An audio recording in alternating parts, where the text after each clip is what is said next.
What's going on, Bart Farts? Joe Bartolozzi back with another amazing vlog. Hashtag getting drunk at the airport at 7 a.m. That's the video. No, we're going to Texas, specifically Austin, specifically the F1 event. You're gonna see a lot of racers, a lot of influencers. Gonna be fun, kind of a short intro here. Editor, include a clip of what Formula One racing is for the people that don't know. I mean, they'll see it later in the vlog, but it's that where they're like, oh my God, he's taking over. Oh my God, he's going to win. I am also here. Joe forgot to mention me. Last time, he also got very drunk at the airport and left me in our terminal. I don't know if this is interesting to anybody but me. Love looking at salt. Editor, include an image of salt under a microscope. It looks like Minecraft blocks. Everything under a microscope looks like Minecraft blocks. We live in Minecraft. Ended up getting breakfast, $54 at the airport. Time for a room tour. As you can see, starting out, we have a very zoom in. You gotta be on spot here, Brooke. Very technological, right? Lights on, lights off. Oh my God! I can turn pan to the window. Hold up, I gotta find the button. Wow, technology these days. Let's get into the bathroom here. Big open bathroom, one sink, but look at this mirror. Look at the lighting in here. It's fantastic. Stepping in, a very big shower, complimentary, soap, shampoos. We always go over that. A lot of towels, extra towels than we would need. Going over here, a little wardrobe area. I don't know if I'm gonna use it. Brooke might. Anyways, nice flat screen TV, an LG TV, not my favorite. Going in here, it's really warm in here for some reason, a little safe in case you're scared people might steal your goodies. And then we have all of this stuff here. Is this complimentary? I don't think so. I bet if I drink that Red Bull, it's gonna be $25 on the old tab. Don't know for sure, might have to go down there and ask, because if I'm allowed to drink whatever I want, I'm gonna go hog wild on this. Anyways, I wanted to show the amazing view that we have, but I gotta go turn the shears back open. Pan back, give it a minute. As you can see, we have a wonderful view of Austin, Texas here. Just pan around. Wow, look at that. Would you look at that view? Amazing. Onto the bed. It's just a bed. It's pretty comfortable. Give it a flop. Kind of compressed my body. It was more of a shock than I thought it would be. The flop was a 6, but the bed's comfy. Fit check. Wearing the boys merch. Got sent it for free. And I'm wearing a little teddy bear who looks a little swaggy. It says Riot Society, saying like this. Pop your hip when you pop it. Yeah. Popped it. There's an entire bottle of Maker's Mark back there. You're telling me that there's a chance that might be free? Probably gonna be $750. I swear I don't have bad posture. I look like Dr. Doofenshmirtz. I look like Dr. Doofenshmirtz in the fucking hotel review. I don't even remember where the vlog ended off, but it's the next day. It's 10 a.m. and I'm on a mission to go get breakfast. We have to leave on a bus at noon to go to the Saturday F1 event, not the finals, but the sprint session / qualifying session. And we're gonna watch some stuff, go see the Paddock Club. It's gonna be pretty cool. But I'm going to a coffee place / breakfast brunch place to grab some food. Probably gonna scoot around, do a little compilation. I don't know, maybe it's gonna be like a Casey Neistat vlog, but made with the qualifications of a 5-year-old because I suck at vlogging. See you there. Wanted to do a compilation. Kind of hard to walk and vlog at the same time without spilling my tower of coffee. 20 minutes, I'm out of breath, for her to eat avocado toast with bacon.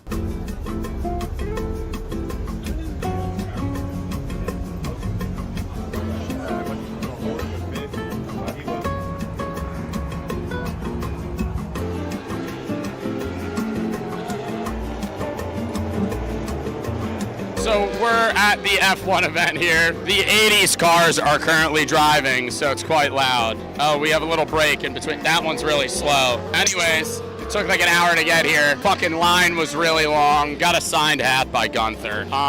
Tomorrow's the big race, but today's the loud race. I don't know if any of this is gonna go through, but we'll do a little compilation reel of some of the cars. Oh my God. I didn't even fucking see it. Bro, we were just talking about crashes. I didn't see it either. I was on my fucking phone. Do you hear a helicopter? Yeah.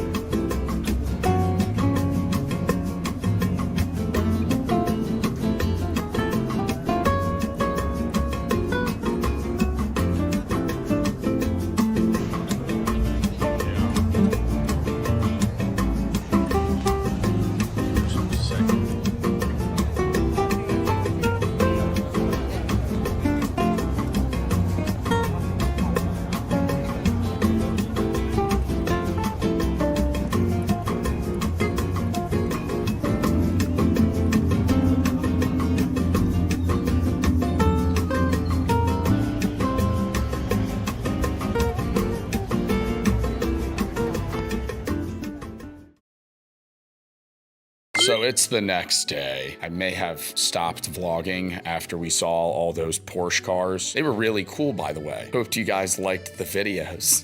We ended up going to dinner that night for the Alpha School, saw the, creators, the president, the people that run it. Really nice people. Check it out if you want. It's basically like an advanced way of learning where they have a shorter school time, but also a facilitated time after school to do the things that they want to do in life and try and get a head start for like those career paths or figuring out what they want to do. But today is the actual event. We're going to be going to the Formula One box, also maybe peeping out the Paddock Club. Probably going to vlog a bit of that, as well as actually, the race and the cars and stuff like that. Might be able to do a track tour as well, depending on what time we get there, which would be pretty dope. But yeah, I might try to do a quick breakfast vlog and have it not suck this time, because I'll be able to film myself on a scooter, but I think I might crash. So see you guys there.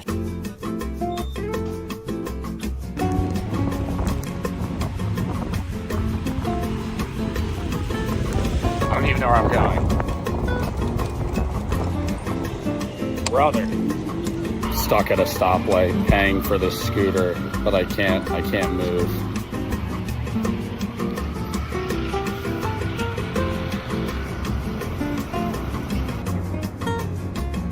Oh, you gotta be fucking kidding me, dude.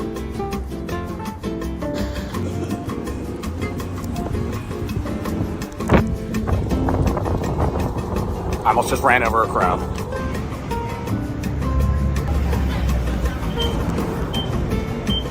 We've gotten the food. I got the food. Somebody took my scooter. I don't know. Now I gotta walk back or find one, but I've been looking and they're all taken, like reserved or dead.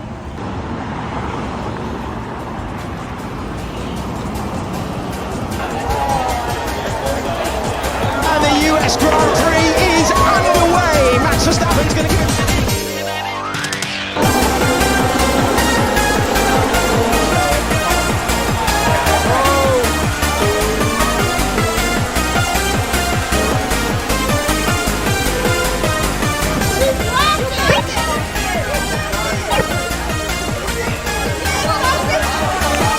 Was the lead Ferrari on the grid, but Sunday is all about Charles. Another masterclass from Ferrari's favourite son. Charles Leclerc wins the US Grand Prix. All right, so we just got done at the F1 event. Well, not just got done. We sat on the bus for 2.5 hours to get back here, but we ended up going to get sushi. And on the way back, I got a, zoom in on it, low dose THC, only 2.5 milligrams. Kind of hit the cart that I bought on the street, not from a drug dealer, but from a actual registered merchant. Anyways, we'll give this a review, and then we have, what are these? Surprise balls. Surprise balls that we got from a grocery store. The Howdy Low Dose THC Ranch Water. Editor include the mini shield drinking sound. Wait, zoom in. Where it's like, it's pretty good. It's kind of like a shitty Sprite, but that's every ranch water. I don't know how to get into this. Oh, brother. But yeah, this is gonna be a fucking mess. I told Brooke that my guess is this is a Lego character in here, or imagine it's nothing. Wow, that would be like an extreme letdown. $6 for me to fucking, okay, yeah, I get it. $6 for me to inherit a bunch of trash. Oh, this is so fun. What is that? Oh my God, it's a sticker. Dude, no fucking way. Ooh, an arrowhead. That's not. An arrowhead? It's an actual arrowhead. Oh, this is a piece of candy. That's the fucking grandma pineapple candy that you get. That fucking sucks. Oh, this is a letdown. What is this? Is this a fucking eraser? I was gonna say mine's gonna be an eraser. Oh, that's kind of cool. I got a crystal. I literally was like, mine's Zoom gonna in be an on eraser. the crystal. Do you think it's salty? No, that tasted really bad. I got a goose sticker though. Why is it sticky on this side? That doesn't make sense. It's a tattoo. Oh my God, and I just ruined it. Should we do the goose tattoo? I don't really remember how to do these, but I'm pretty sure I just stick it to my body and then go like this. We're going for a little bit of a wrist goose right now. Brooke, would you say you have the skin of a goose? I don't get it. Nobody does, apparently. What is that? It's a good joke. The audience will get it. If it was good. If it was good, more people would get it. The 5 people in chat, or not in chat, in the video right now that understood that. Leave a like down below. How long do I, okay, well that's not That's not a goose.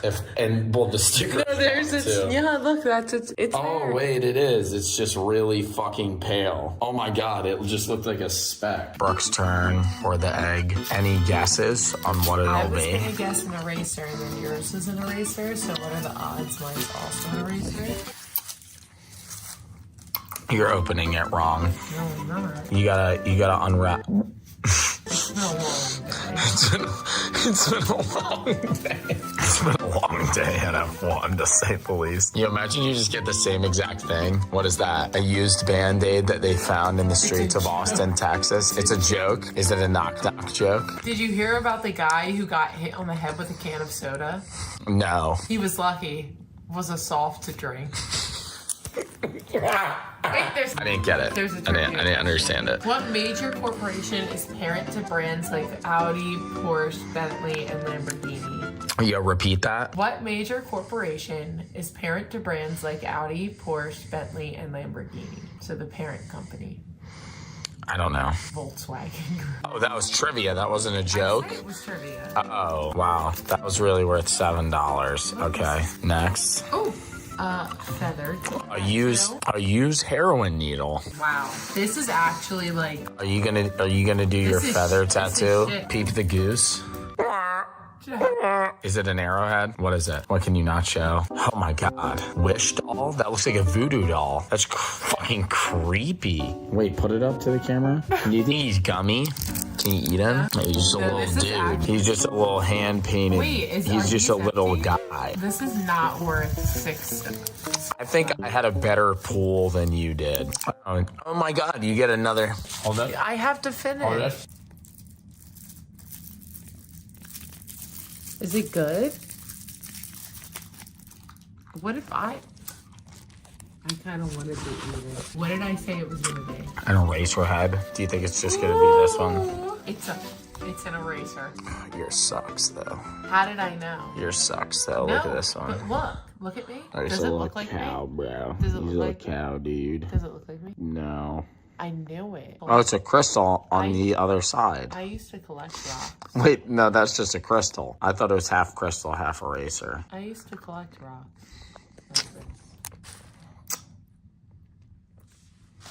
And that was the trip. Thank you to everybody that stuck around. It was a fun trip. I enjoyed it. I was pretty bad vlog, I'm assuming. Cloak probably cooked it up well, though. Made it somewhat watchable. So thank you to everybody that's still here. And I will catch y'all in the next one.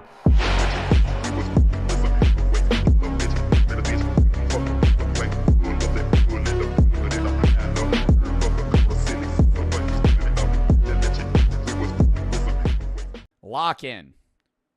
This edible's hitting me. How long has it been? How long ago did I eat that? Somebody tell me. I'm getting nervous. What's up, guys? Fuck. Okay, how do I intro a YouTube video? I hate introing. That's why I always just have them nonchalantly start. What are we doing today? Welcome, everybody. No, oh my God. No, cut that. What are we doing today? Well, you guys, for the last week, have been sending suggestions in the Discord of YouTube thumbnails. We watched a video recently of the most iconic YouTube thumbnails of all time. And I slash chat thought it would be a good idea for you guys to send the dumbest YouTube thumbnails or best YouTube thumbnails, funniest really, that you've ever seen in a tab. And we are going to be doing a tournament of all of them, or not all of them, all of the good ones, because some of you guys sent some pretty generic or stupid stuff. We're going to put them all in a tournament and decide which thumbnail is the dumbest YouTube thumbnail or best YouTube thumbnail of all time. I don't want to say iconic, because that kind of sounds cringy, but we have to crown them on the criteria of which is the most memorable, funniest, dumbest, most clickable of all time. Yeah, we have 53 thumbnails. We're going to be doing it tournament style. I think one of them obviously is going to randomly get a buy. But yeah, let's start it up. We're going to have to move our chat. We're going to move chat to the middle here. This is a round of 64. This is going to be a long tournament.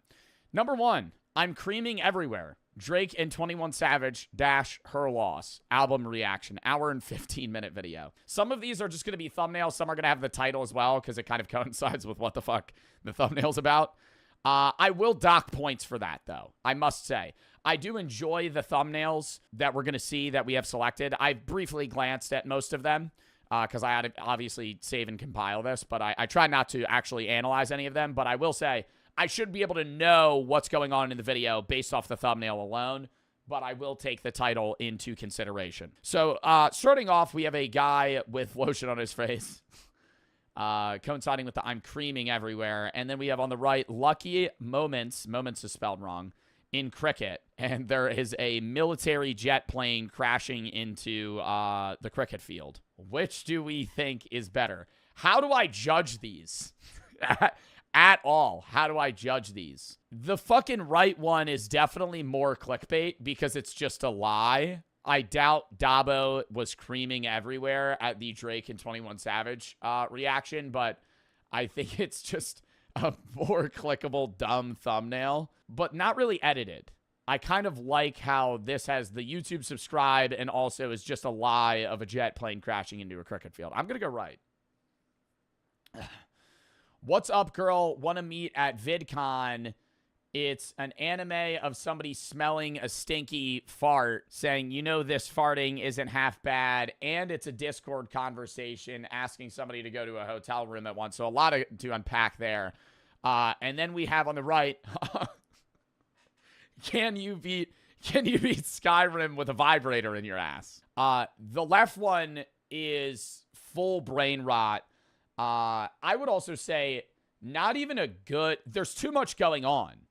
Obviously, I haven't seen the titles, but I can't even tell what this video is about. Whereas, you know, right one, straight to the point. Can you beat Skyrim with a vibrator in your butt? I don't know. And a 29-minute video, probably fairly interesting. Okay.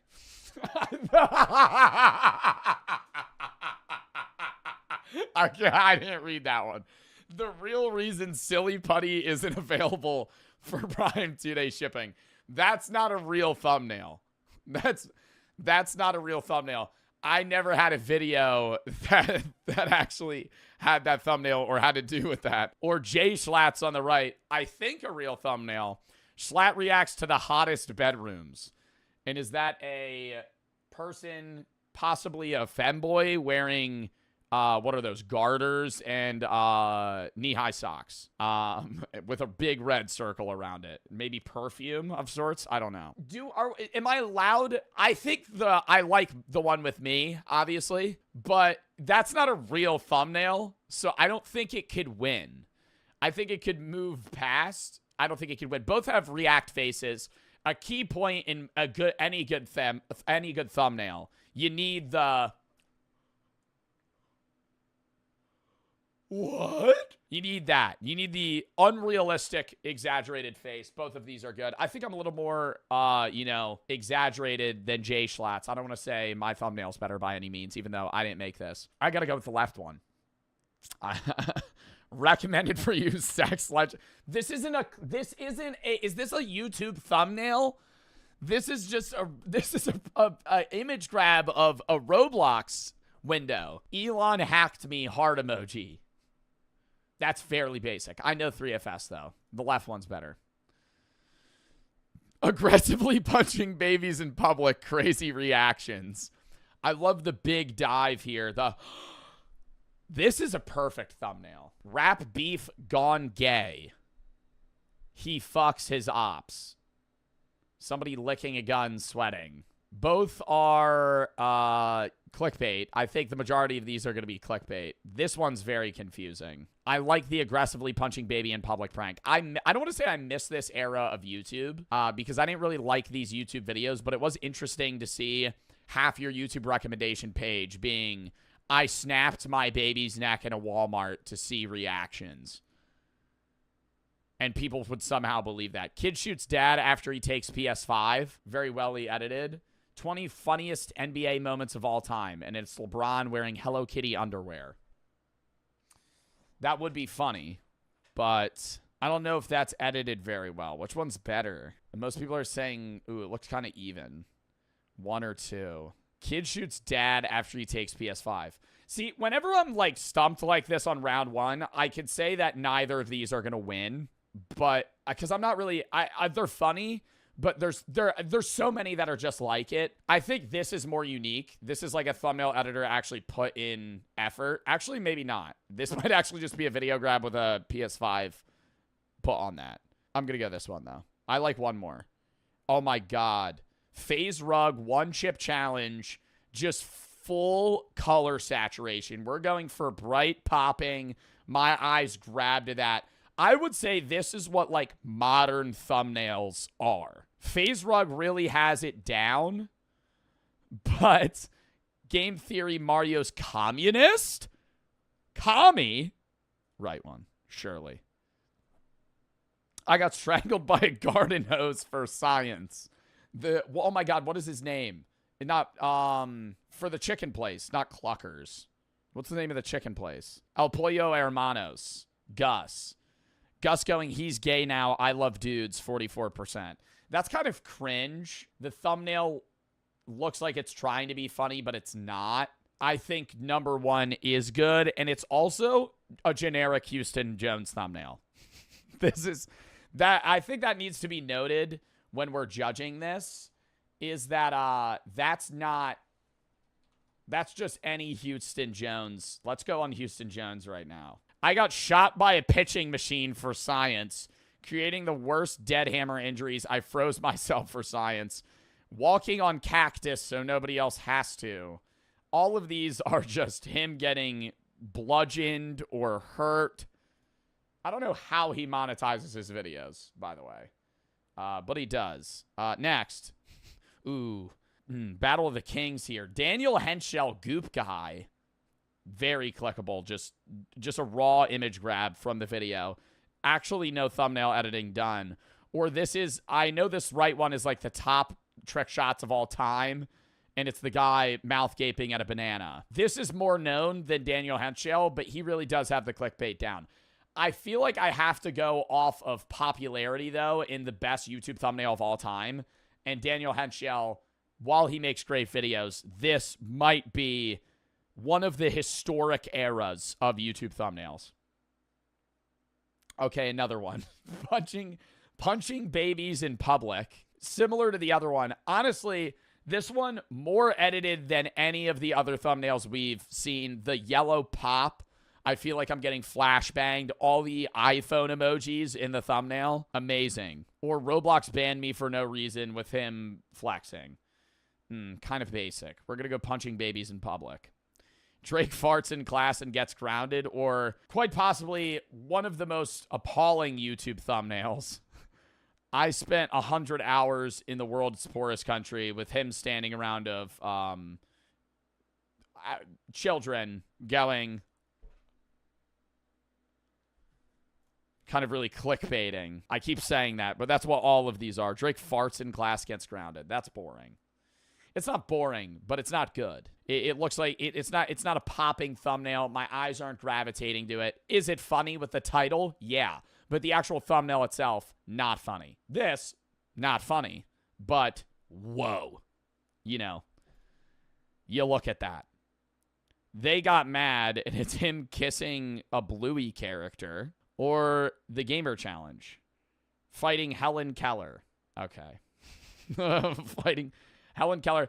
Honestly, if that image wasn't there, I wouldn't know that that was Helen Keller. Honestly, that kind of looks like Hillary Clinton's grandmother. I didn't know Helen Keller looks like. Is that Helen Keller? That might not even be Helen Keller. I think it is. Fighting Helen Keller in Lucky Blocks. Minecraft thumbnail. Definitely got to go that one.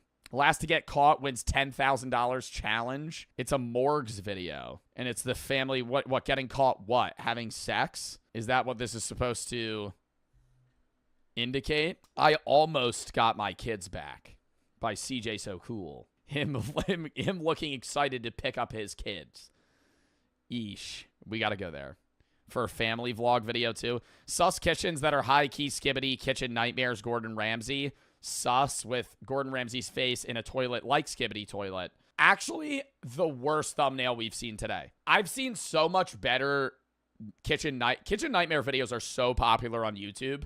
Everybody's seen a Kitchen Nightmares video on YouTube because then you just don't have to watch it on TV. The thumbnails, usually it's showing like a dead rat or feces. 10 greatest police chases of all time. And it's a kid in one of those like grocery cart fucking cars that actually have no turning radius. They're not electric powered. They do nothing. That's great. It's like a Flintstones vehicle. That's probably the best one yet. Ooh. That isn't me. Debunked. And it's an AI image of a really obese queso. Or is Roblox getting too freaky? Hold E to freak off. I gotta go with queso. That's a good one. 100 Ways to Die in the Hood. Oh my God. Wait, no, the GOATest one of all time. This is going to be really hard to beat. I just know helping blind people see, helping 1,000 blind people see again. I know the title of this video by memory. The uncanniness, the Mr. Beast smile, the edited hand on the shoulder, the no eyebrow raise when the smile, just the, and the crying grandma with a medical bandage over her head. That is unbeaten. This is the part 2, by the way. It has to be noted historically, if we're going on this, that thumbnail was originally a kid, which I think is less uncanny. I think they made it worse. I think they made it worse with the grandma. The Mr. Beast smile here looks more natural. The kid, yeah, probably a bad choice. But the grandma one with the really popping white teeth and just the he saved me. That one. Definitely. Every time that one. I don't know what that is. This is just a confusing 3 a.m. video, probably made for like 8-year-olds. Spider-Man, and it's putting in an alien. These thumbnails, while they're like memorable and bad, they're not the most amazing. I can't crown them as amazing. Do they deserve a spot in like memorable, thumbnails and honorable mentions? Sure. But they're not top 10. They're good. They're part of YouTube history. Just full on shit. 3 a.m. Among Us meal? One of those. But no, they're not that good. These bodybuilders took it way too far, and it's a man holding a gasoline pump into his head. Definitely that one. Very clickable. Help, and it's a bomb. I opened my concerning fan mail.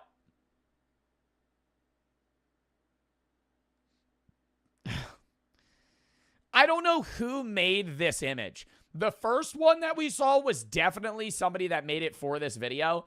My mods just have me going, burrito? Probably after I played that one game where he just says burrito a bunch of times. I don't know what that was. That's not a real thumbnail. Fine, it is better. It is a better one. It's kind of similar to the banana thumbnail, just with the circle and the red arrow. Very big staples in the YouTube industry. Doctor Strange, we have a dishwasher. Toxic Tank has a meltdown at a girl. Fortnite isn't the same. The sad ass fucking...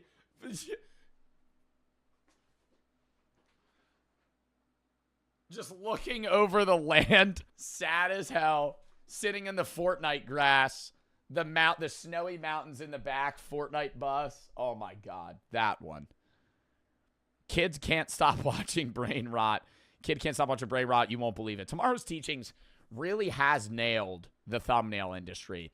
Big popping letters. They overly edit the kid's face all the time. He kind of looks like he's like a Goosebumps character now. And they have Skibbity Toilet in the back. Pulling on Brain Rot, pulling on big popping text and edited thumbnails to make them not look human. Presenting offensive companies to strangers 5. Ooh, threat detector. And that's the skin tones. By family friendly. They actually had to present that as a company, like a different section of TSA that would just hold up a fucking skin card to someone. Isn't that like a Family Guy joke? Wow, this is hard. No, these are both good. These are both good. One is offensive, and it follows suit with the actual thumbnail, or the title. The other one, the title and the thumbnail are kind of the same, but Tomorrow's Teachings really is like a new era of thumbnails with like, I don't know if it's AI use, but definitely some sort of, you know, high-tech shit. They just kind of spam create thumbnails that are just very exaggerated. We got to do a poll for this. I don't know. I think the right category, obviously this idea hasn't really been a thumbnail itself, but I think the offensive thumbnails to kind of grab your attention, still with the epic thumbnail and the Mr. Beast level big smile, those have been around longer, but I think the left thumbnail really is becoming a thing on YouTube. Just like overly AI'd, but still just really clickbaity, clickable, bright popping. Right. What Markiplier is like in life when not recording something. Long ass title, way too long. Hitting you with a ... Fuck off, kid. Or this is actually a real thumbnail. That was back when I edited my own videos. That was a while ago. That was when I was 18 or 19. Yeah, are aliens real? Scary boy in asterisks. I didn't make that thumbnail. I don't know who did. I didn't have an editor then. I edited that video myself. I don't know who. I didn't know Brady then. I don't know when the fuck I made that. The left one's just stupid. The title's too long. Yeah, it looks like a basic ass thumbnail that somebody that has no idea about YouTube made. My right one's also just bad. It's a bad thumbnail. It's not bad, but it's good bad. It's just bad. Both of these suck. Oh my god. I mean, I'm not winning, but I'm choosing mine over the left one. The left one, you're glazing yourself. I'm not glazing myself. They're both bad. Omni-Man versus Sheldon, epic rap battles of history. Renting girlfriend and family in Japan. Indian men are best, heart eye emoji. Wow. Instant take. Instant video. Wow. That's got to be a top 3. Mr. Beast holding an LMG, pointing at Squid Games contestants, or 1 hour of Minecraft versus real life. Minecraft versus real life animation, and it's just a Minecraft block and then a dirt block with specifically cut grass. Left one. That is, wow. Dumbest moments in NBA history.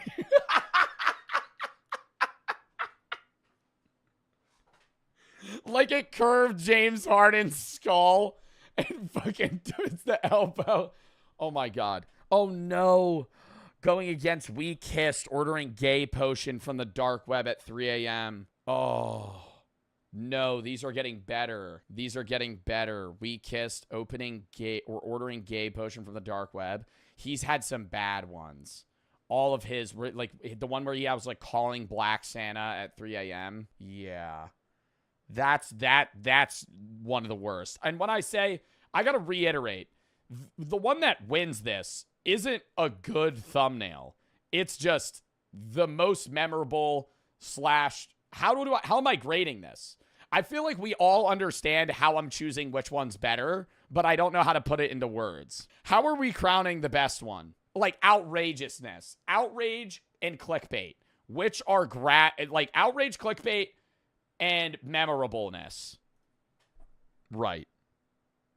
Gay pigs are coming to groom your kids. Or game theory, Markiplier, please smash my Pokemon. Markiplier smash or pass. The final smash on Chardette.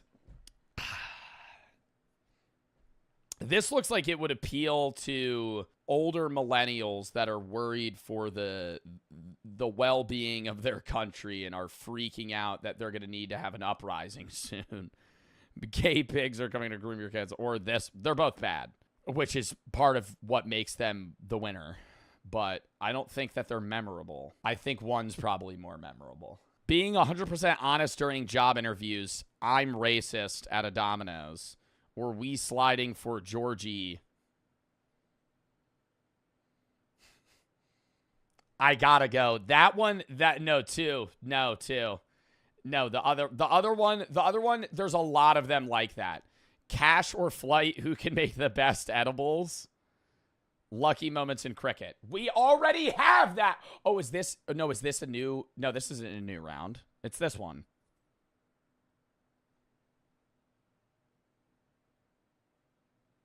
Oh my God, wait, no, now we're on 2 winners. I was getting confused. Okay, we've passed. Okay, now it's a new round. The real reason Silly Putty isn't available for Prime 2-day shipping. Can you beat Skyrim with a vibrator in your ass? 1. I am clicking. There's never a world where I'm not going, what? Like, that's a jaw drop YouTube thumbnail where you have, even if you don't want to watch it, you have to out of human curiosity. Roblox sex legends or aggressively punching a baby in a public prank. It has to be that one. Kid shoots dad after he takes PS5. Communist Mario. 2. Oh, I got strangled by a garden hose for science versus probably one of the most monumental YouTube thumbnails. Houston Jones, you know, I'll give it to you, man. You had a good run here, right? Getting your friend to strangle with you with a hose, really upping the vibrancy on the thumbnail. I want to click that video, but I can't get over the guy who did a banana flip and landed it on one of the vertical pieces. 2. Punching babies in public, or I spent 100 hours in the poorest country. I believe both of these were on the top 5 YouTube thumbnails of all time. The right one is... Okay, both of them are absurd. punching babies in public is like literally just 2015 YouTube. 2016 YouTube. Peak prank YouTube era. And then now that's more modern Mr. Beast giving thumbnail where he has a bunch of African children around him just fucking staring at him, and he's doing like the thumbnail face. That's I will say quite possibly oh no. Helen Keller Lucky Block battle versus I almost got my kids back. Oh, the right one. I almost got my kids back. 10 greatest police chases of all time. That isn't me. Debunked. Queso with a circle. The left one's just amazing. The left one is... Oh, no, this is getting so hard. Mr. Beast. Oh, my God, I don't know. I gotta go Mr. Beast. The one with the bodybuilder taking it way too far, I have never seen this thumbnail, but this... I don't want to say it's good, but it's obviously... The reason the right one's losing is it's too obviously clickbait. The left one's uncanny and really creepy, which makes it bad, but also clickable. The right one, you're probably going, well, that's definitely a lie. I'm not going to watch that. I'm clicking the left one. Fortnite isn't the same. Juice WRLD track playing behind. Burrito. Right one. It's not a real thumbnail. I can't let it win. Okay, my one's definitely losing there. Renting girlfriend and family in Japan versus Mr. Beast gunning down 500 people that also happen to have their kids' birthdays during the filming of this video with an LMG. Every YouTube video, by the way. I'm just really missing my daughter. It's actually her first birthday. So I know, right? I've been here for 3 days, but it's my family. I would give up everything. I think I'm going to leave the challenge, Jimmy. For my kids.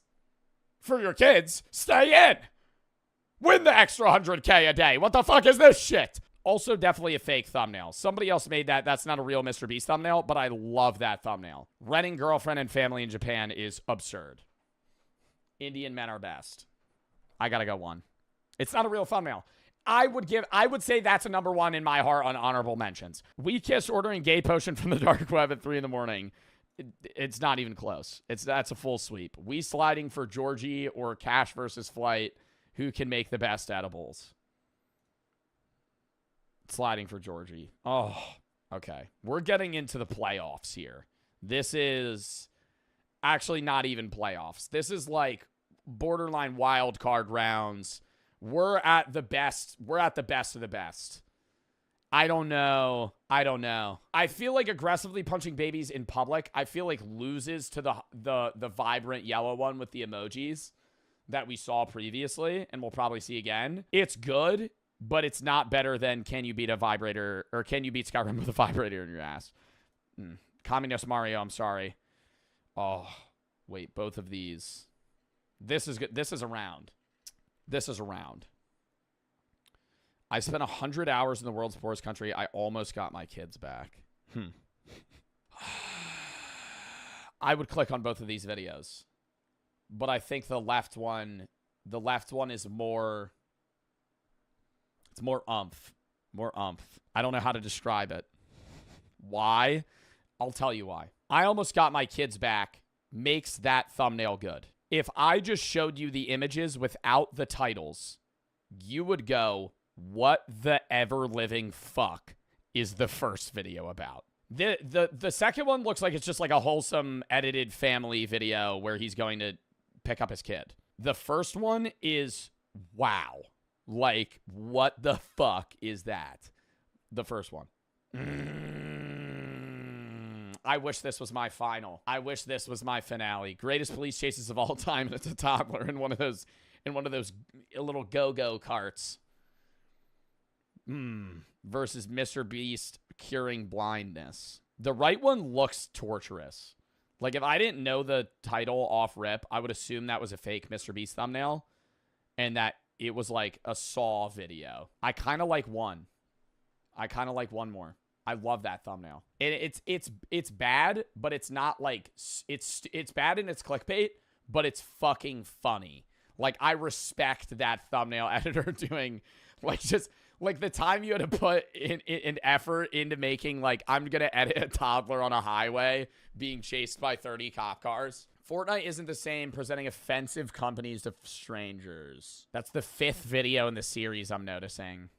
So that means it's a working thing. I just love Cypher editing himself on a fucking Fortnite hill, looking out in despair at what Fortnite's become. That's like, I don't know. That's like a Sisyphus level aura here. But that is crazy. And I have to go there. I'm sorry.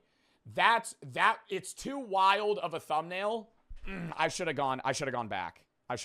Can I go back? I can go back. I'm sorry. I got to take it back. Because why am I going to give that big-ass spiel about why Cypher PKs is amazing and then not pick it? What the fuck? Running girlfriend and family in Japan, Indian men are the best, or we kiss ordering gay potion from the dark web. I'm going to rule out the... I'm going to cross... Like, imagine the title isn't here for this video. I mean, the title on this one's in the thumbnail, so I'm assuming the title's also just running girlfriend and family in Japan. It's the gay potion. It's winning. We sliding for Georgery. Can you beat Skyrim with a vibrator in your ass? Oh, my God. Quarterfinals here. Oh, my God. No, the banana one, I keep saying it's historic, right? It's the Julius Caesar it's the Roman Empire of thumbnails. But Phidias's thumbnail is, whoa. Like, you hear the Vine boom when you see Phidias standing around a bunch of black children going. You don't hear that with the banana. The banana's a raw picture, maybe edited, could be held up with a string here. The right one, boom, when I see that. The banana shock, though. This is really hard. Do a poll. I don't know. I'm not choosing. I can't choose here. Most people are going Phidias. I mean, it could be a direct rip, which is also bad. But, I mean, dude, we're not looking at the cream of the... We're not actually judging the best YouTube thumbnails. It's more so the craziest. And I gotta go that one. Cypher PK staring off into the abyss is not beating the baby in the car getting chased by cops. Semifinals match. Final 4. The big 4 here. Gay potion. Can you beat Skyrim with a vibrator in your ass? Skyrim. I gotta go greatest police chases of all. I gotta go greatest police chases of all time. Okay.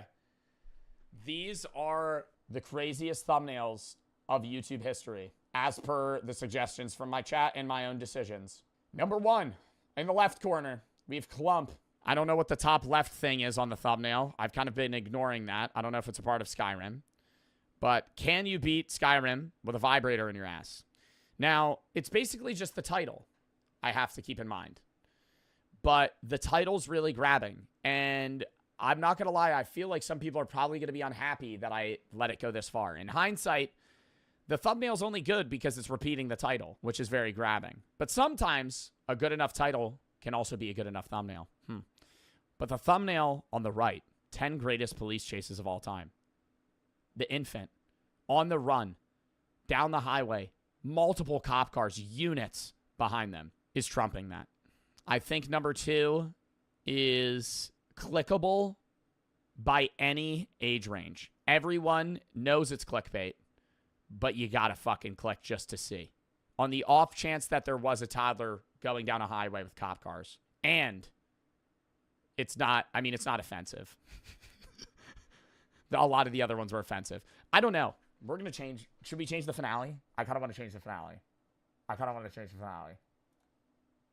feel like it should be this. In hindsight. I feel like it should be. It should be this or this. Those are my top 3. I just need that to be known. Skyrim's 4. I got to change it. Okay, it's this. Now we're doing a poll. Ordering a gay potion from the dark web at 3 in the morning. The Skyrim one, it's just the title.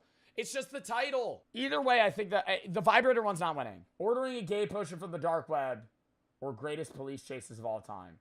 Honestly, it could also be this. But no matter what, you know why I don't think it matters? Because this one's taking it fucking home. Wait, because this one's taking it fucking home. The greatest police chases of all time. A 10-minute and 4-second video. Uploaded 4 years ago. I don't know why. I can't explain. But it's fucking hilarious. And I love that thumbnail. The editor that put that work together and said, what could I do for the greatest police chases that are going to make it grabbing? Should I do something realistic? Should I actually show one of the top 10 that's in this video? Should I show somebody with a car flipped over? No. They have a toddler in a fucking grocery cart fleeing down the highway at high speeds. Maybe drunk. We don't know. I loved that. That was fun. And kind of nostalgic, seeing some of those thumbnails. I don't know if that thumbnail might also be a rip. That might not even be an actual thumbnail. That might not be their thumbnail. It's not. That's their thumbnail. I think that one's great. All right. We have 2 more videos.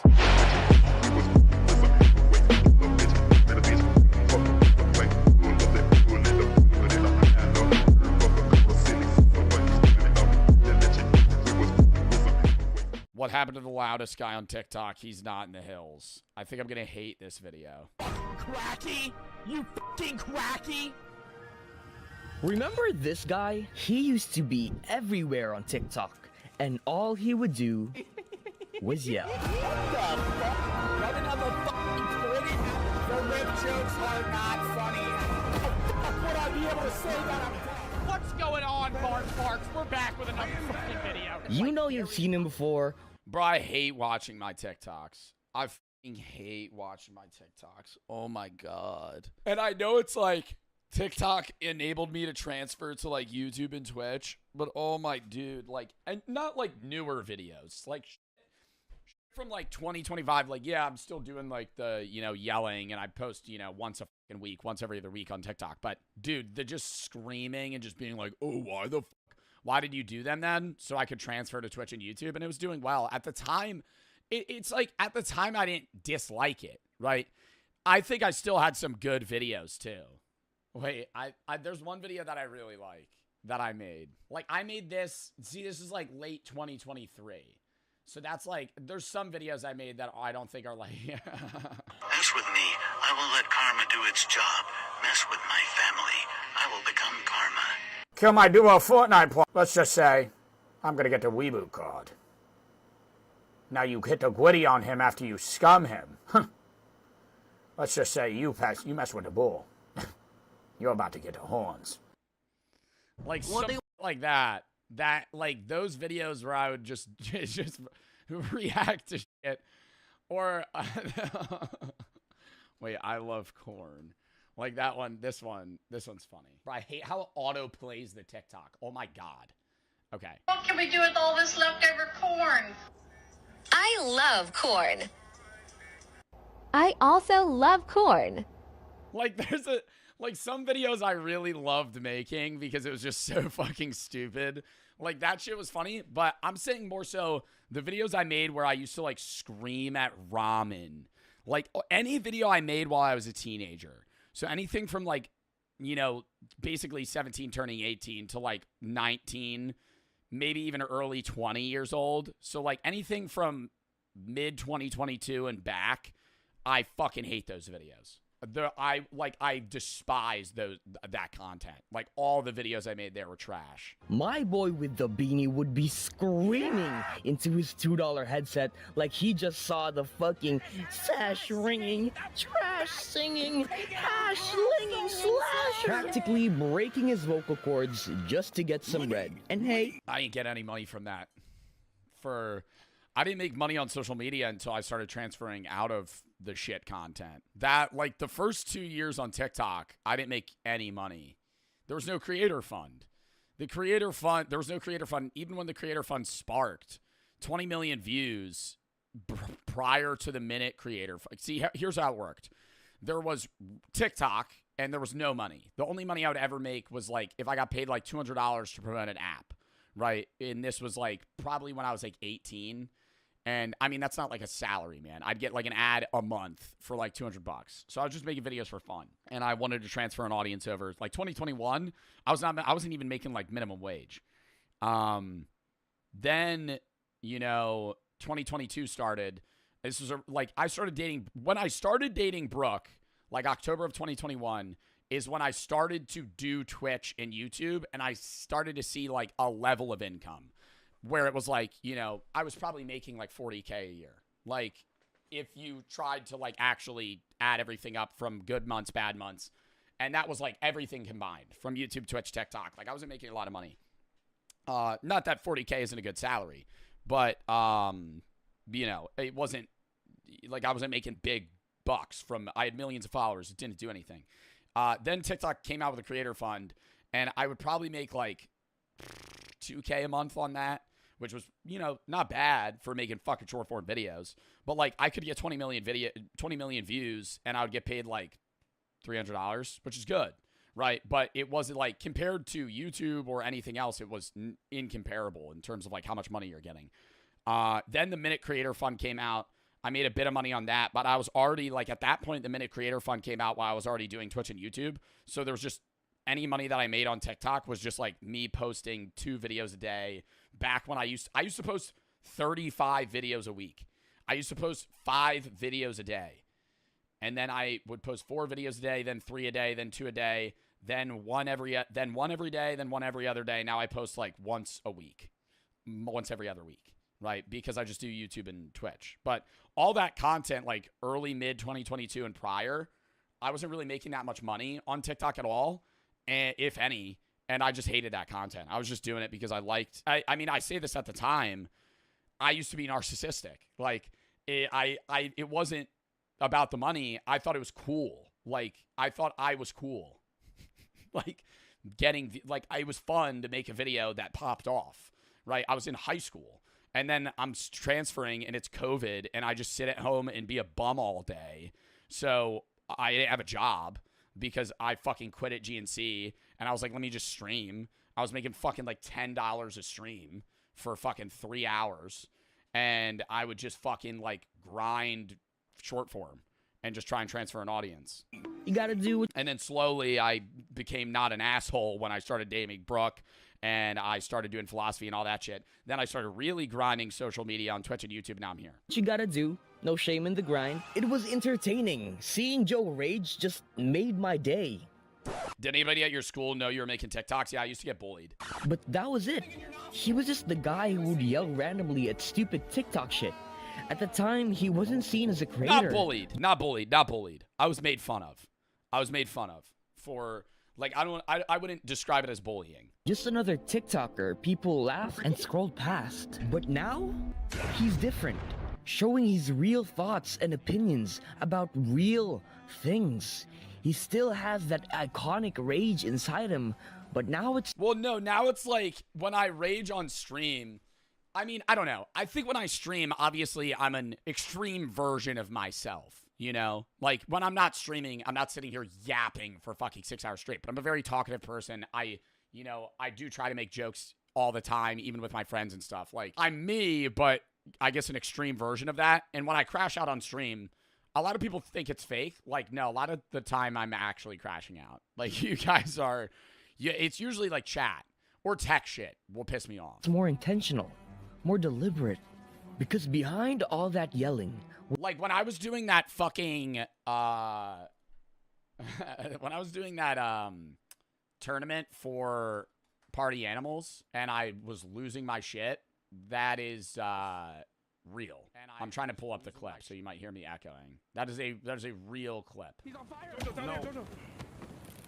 Let go! Oh my god!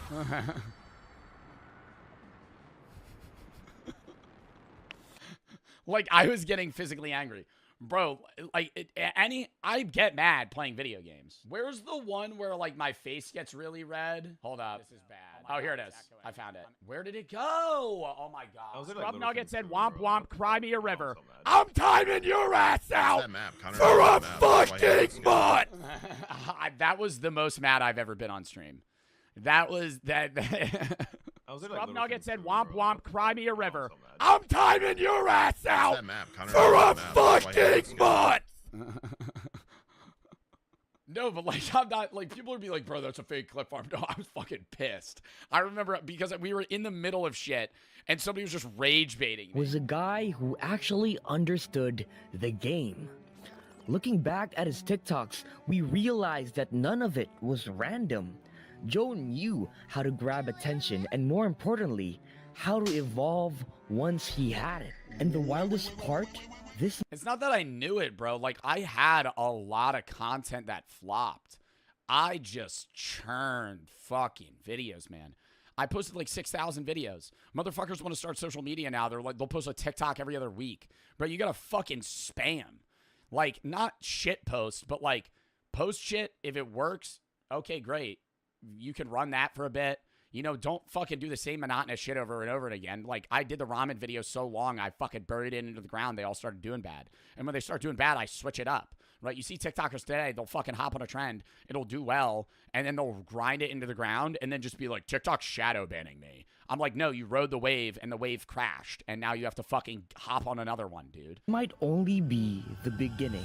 But to fully understand how Joe got here, we need to go back to where it all started, back to the beanie, back to, I've been in the hills fucking dudes, back to TikTok.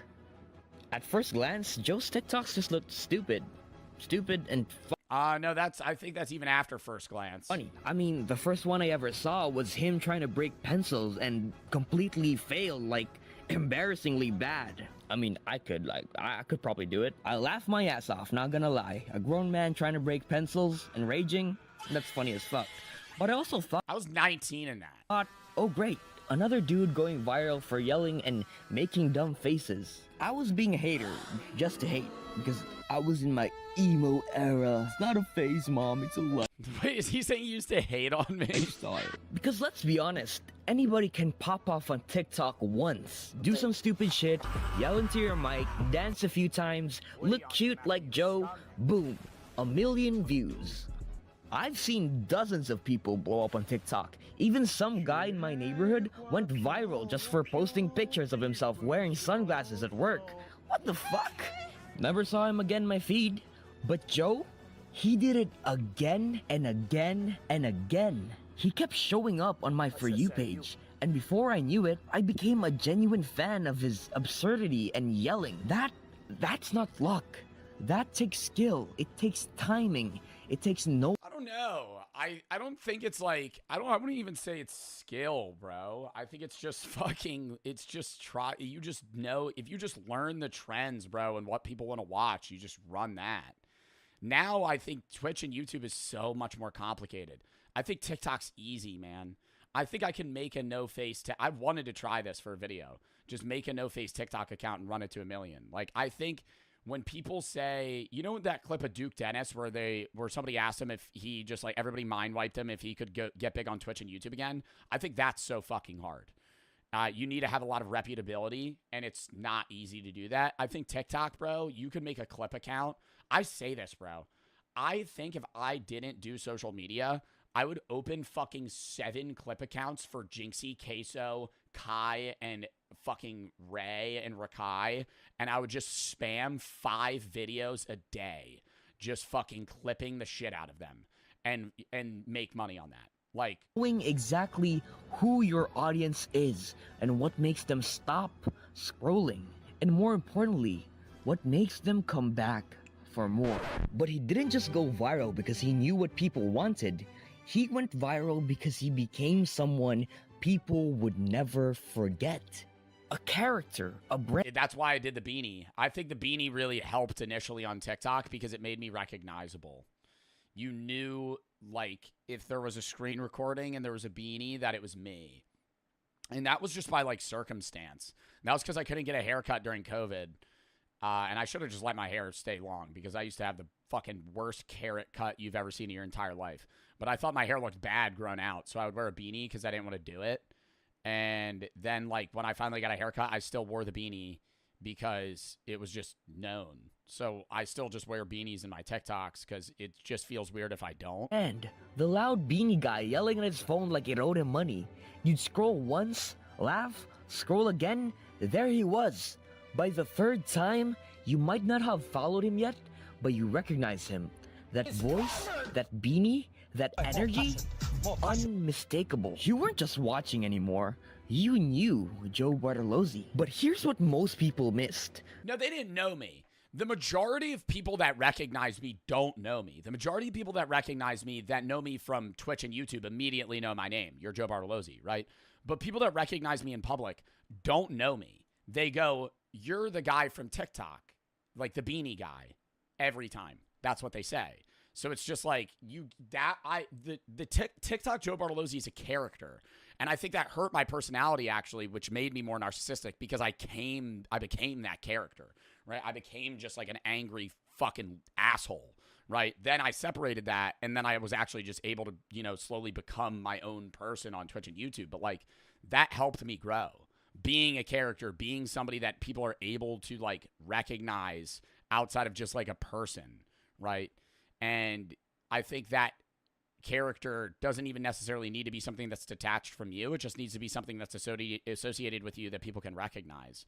Like, what's another example? Like Leo Skeppy. Like, he has like such definitive and defined characteristics of himself that people love.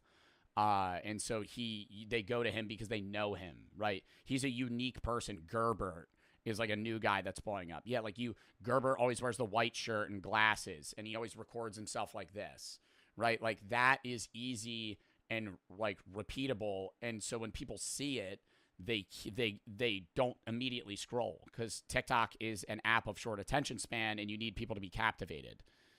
Joe wasn't just yelling for the hell of it. Like that time Joe was screaming at someone cleaning a toilet. That rage was real, but it wasn't random. It was a performance. An intentional outburst packaged as chaos. None of it was accidental. Now don't get me wrong, I'm not saying that the rage was fake, but I'm saying it was an exaggerated version of himself, built to entertain. I think I'm an exaggerated version of myself now. I think then it was a facade. It was like, I'm still maybe more angry than the average person, but I was just farming content. He built a character, one that was instantly recognizable. Someone who wasn't afraid to go full Kamehameha on your ass if you did something stupid. He was unhinged, loud, screaming like a Karen, demanding, "Where is your manager?" And it worked, because it felt real. It wasn't polished, it wasn't pretty, it wasn't scripted or thought out like a TV skit. And in a weird way, it just made sense. Because we were frustrated too. He was just screaming what we were already thinking. But just like most TikTok stars, after a few viral hits, the hype starts to fade. Think Charlie D'Amelio, Cobby Lane. One day you're everywhere. The next, the algorithm forgets your name. Joe knew the gimmick wouldn't last forever. He saw the view count start to dip, and deep down he understood. If he kept doing the same thing, he'd end up like the rest. Just another guy yelling to a mic while the algorithm quietly moved on without him. So what did Joe do?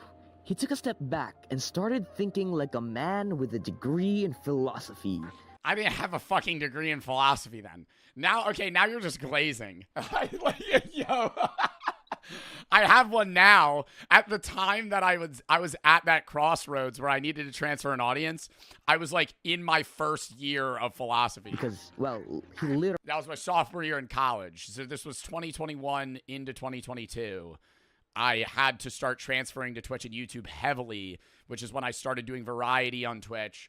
I started posting on YouTube, actually. I would do collab content with my girlfriend. Like, I was trying to actually, like, become me rather than a character. Literally has one. He began asking the bigger questions. What's next? What do I actually want to build? Is this what I want to be known for? And instead of milking the same cow until its tits fell off, he pivoted. I don't think I looked that deep into it, though, you know? I think at the time, it was just like, I need to change this today. I need to change this today. I should do this content today instead. And then, like, looking back at it, my content's drastically different than it was, you know, 2, 3, 4 years ago.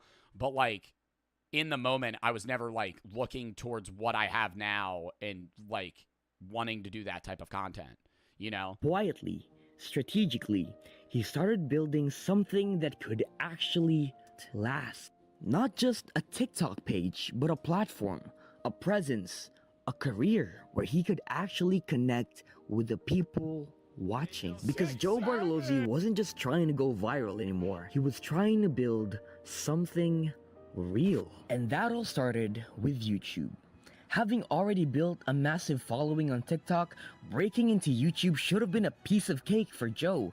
And in many ways, it was. But the truth is, TikTok's 60-second limit had been holding him back. When fans saw him talk past that Yeah, that was before they had the 3 minutes. limit, they were surprised, shocked. My first YouTube videos, I keep them up just to remind me of, like, where it started, but they're bad. Even. Oh, they're bad videos. This dude could actually talk. He wasn't just loud, he was funny, relatable, and weirdly charming. And his very first YouTube video, it was just him ranting about why he hates public bathrooms so much. It was still a stupid topic, but it was a chance for his fans to see more of him. He proved that he was able to... I was still doing a character then. I wasn't actually doing me until I started doing, like... I was still doing a character up until I transferred out of just doing Rocket League and Minecraft every day. Once I was finally able to actually get into variety and start doing, like, just chatting and just talk... it like snapped me out of it. Entertain for more than just 60 seconds, because Joe Bartolozzi can last more than 60 seconds, guys, come on. But what's even more impressive was his philosophy channel, where he talked about his beliefs, ideas. That is so new. That is not even a year old. That's like this year. I started that philosophy channel in like January. Even more serious topics like life and death, showing a completely different side of himself. More serious, more thoughtful. No high production, no flashy edits.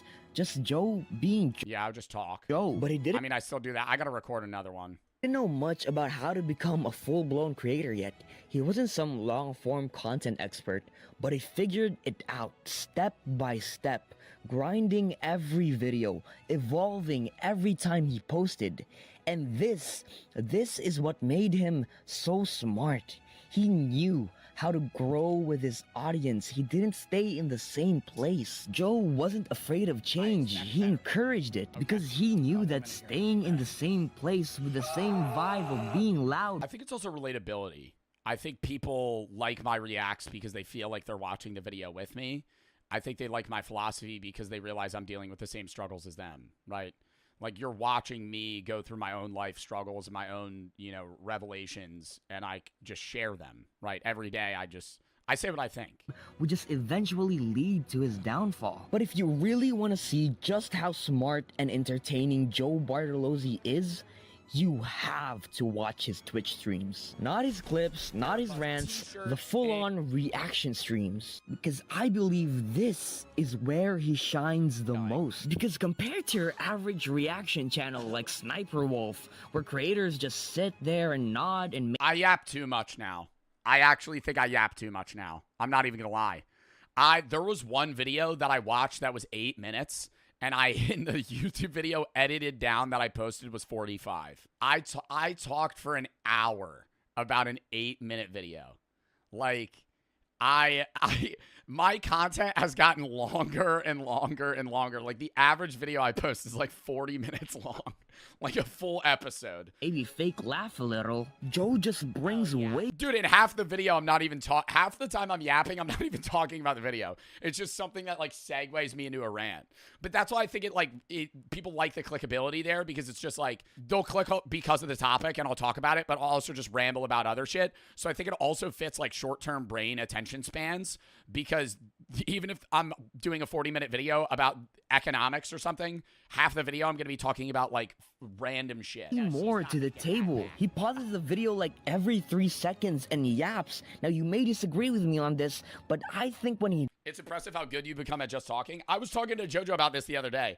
I think I could straight up do, like, you know how I do my pre-stream yap for a half hour? I think I could do a whole stream where I just talk for 4 hours.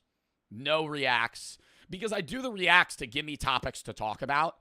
And I think it's interesting to do that. I think I could just like flat out yap for like 4 hours. And just like read one chat. Actually, yeah.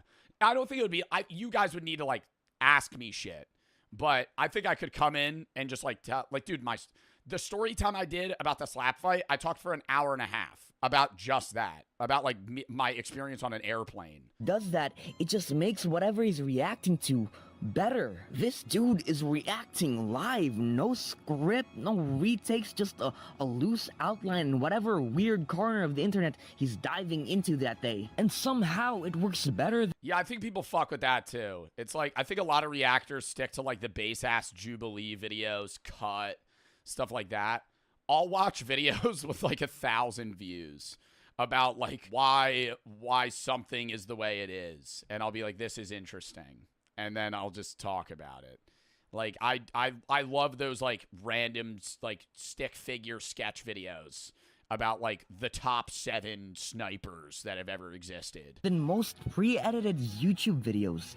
He's funny, he's thoughtful, he's brutally honest. 1 minute he's yelling at some ridiculous TikTok prank. The next he's breaking down why something's actually dumb or harmful or fake as hell. He turns a lazy format into actual entertainment, and he does it in real time. Joe's fanbase didn't just come for the laughs.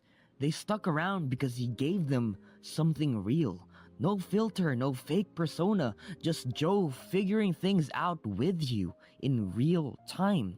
That's not just talent, that's skill learned over time. And this is what makes Joe Bartolozzi one of the smartest creators of our time. He was able to look at himself and say, I'm not the greatest yet. He had the humility to recognize... And I don't think I'm the greatest by any means. I always say my content is like, I'm not... Like, let me relate it to my vlogs. I'm not good at filming. I'm not good at editing. I have editors. I don't have high production value.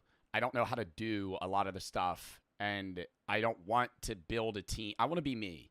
You know, my employees are my editors. I want to be the face of the content. I don't want to have people doing that stuff behind the scenes like Kai and all these people. So when I do team reviews, when I pick out games, I do all that shit myself. I pick what videos I want to watch. I do the vlogs, and they're bad, man. Like, I love vlogging, but like, they're shitty vlogs. You know, it's not Casey Neistat. I don't have a cinematography degree. I'm just with a camera and I just yap.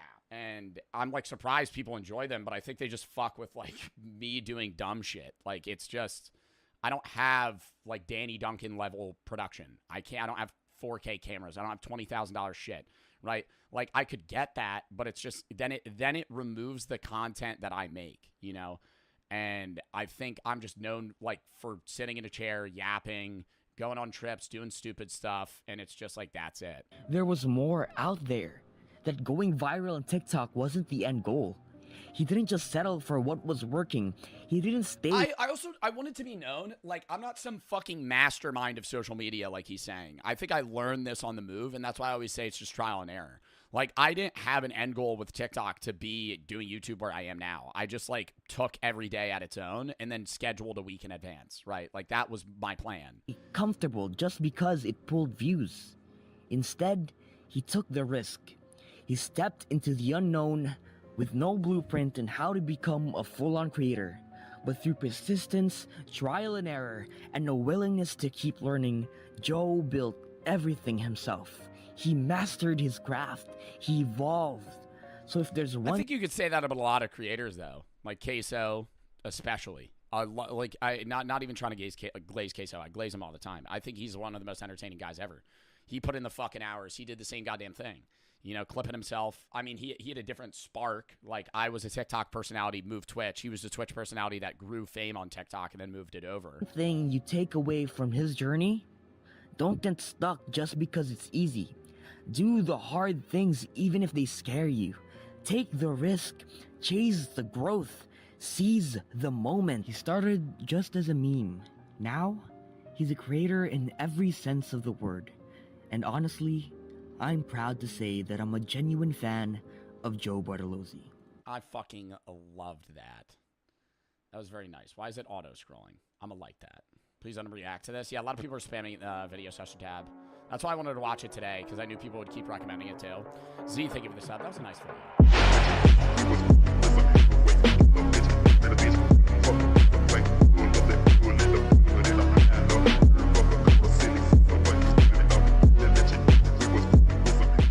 Blocking! We gotta get into the reacts. Joe Bartolozzi out of context.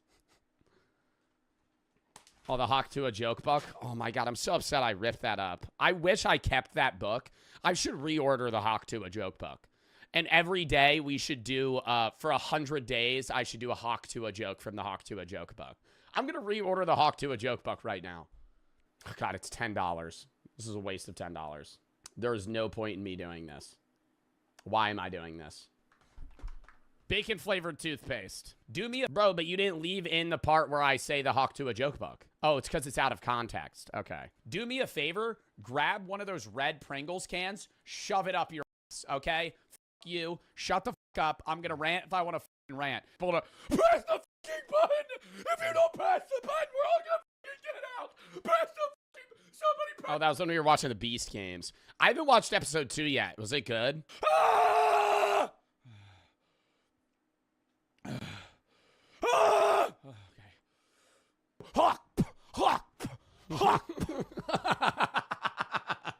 Oh my god, that was when that stream sniper wouldn't leave me alone and I f***ing killed him. I feel like that guy with a 1,000-yard stare, like... Oh my god! Bro, that game was so good. What game was that? We gotta play another game like that. Massacre at the Mirage. Yo, that game was so fun. Yeah, those pants are ugly as... Ooh, W Mog, dude. My dick hangs out otherwise. You know, I don't remember that. What else is massive? The low taper fade me. I wish I could be more emotional right now. That could have been a funnier bit. Can you get me a Cliff Bar? Can you get me a Cliff Bar? Dude, I love Cliff Bars. Oh my god, I love Cliff Bars. I love Cliff Bars. They're so good, dude. It's like eating just like a mushy oatmeal candy. As you can see, the cow is missing a head. Their ass? No, they are not. And intestines. He even has an... They're nasty. You're having the bad ones, dude. There are bad Cliff Bars. There are bad Cliff Bars. Let me put you on crunchy peanut butter. I think I would fight a war for a crunchy peanut butter Cliff Bar. They're so good. That one, the white chocolate macadamia. Oh my god. I love nuts. Intestine necklace. Because he... That's another clip. That was a clip farm. That was a clip farm. I'm not even gonna hold you guys. That was straight a clip farm. I knew that was gonna be a pause clip. Because I know they don't have crazy stuff. You want to hear something crazy, Joe? You know I meant.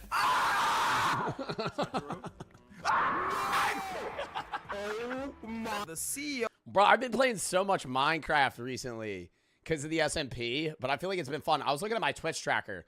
Bro, I have more hours on Minecraft this month than I do on just chatting.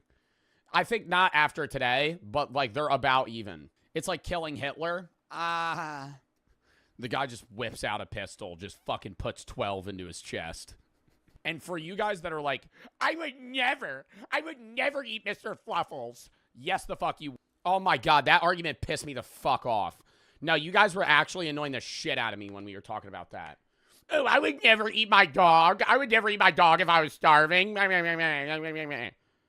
Fucking, my dog just dies. I'm not gonna eat him. Yeah, you fucking would. Yeah, you fucking would. Okay, listen, chat. Listen. I'm not saying you're gonna kill your dog. I'm not rehashing this argument. I'm rehashing the argument. I'm not saying you would kill your dog, right? I'm not gonna kill my dog. But if I'm starving in an apocalypse scenario and my dog just dies, you're going to eat your dog, okay?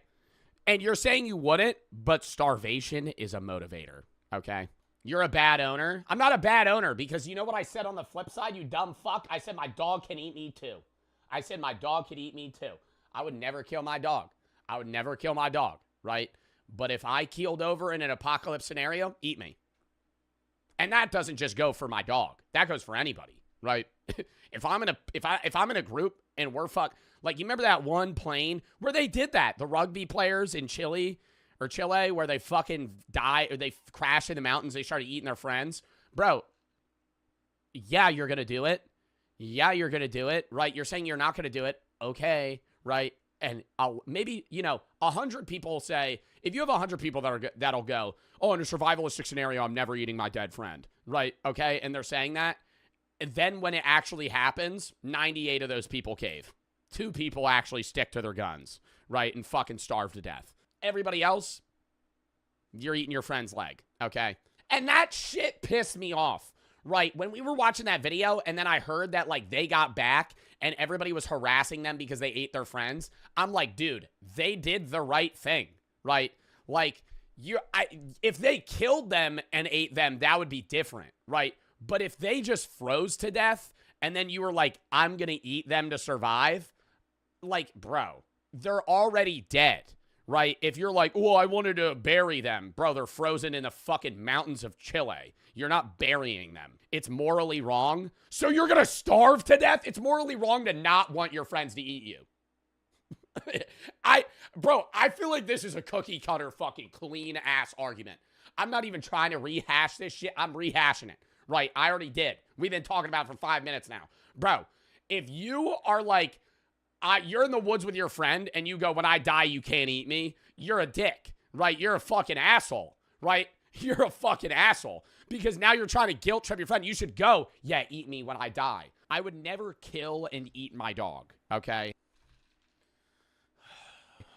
But, and leave it there, and every once in a while take it out, swallow, and then put it back. I can't. Would you eat Brooke? This was the same conversation. No, I wouldn't be able to do that. I would vomit. I would not be able to do that. I think the attachment to your loved one is so strong that even if I was starving, I would regurgitate. I would just be vomiting. Like, I wouldn't be able to. Yeah, no, that would be a no. But if I'm in an apocalypse, okay, I'm a very heavily suicide prevention advocate person.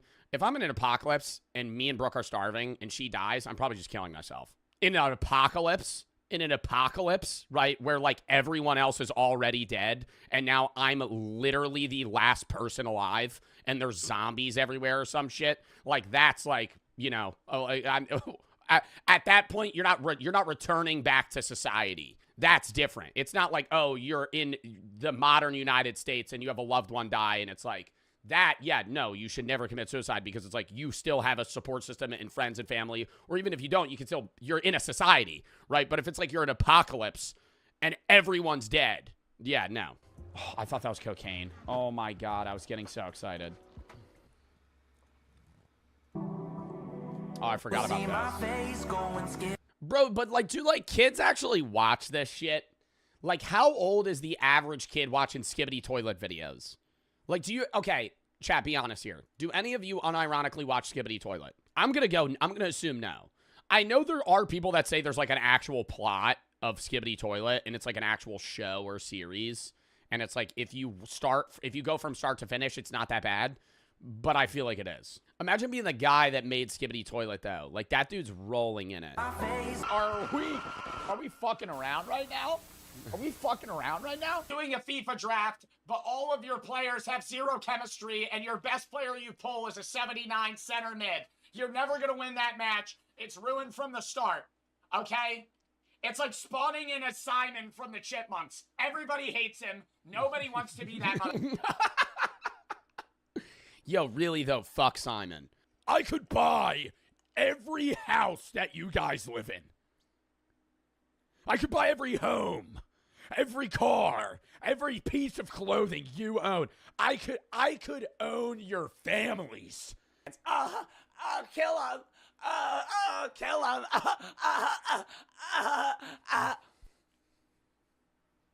Oh, stop. No, don't include the videos of me jamming when the fucking music's muted. Stop.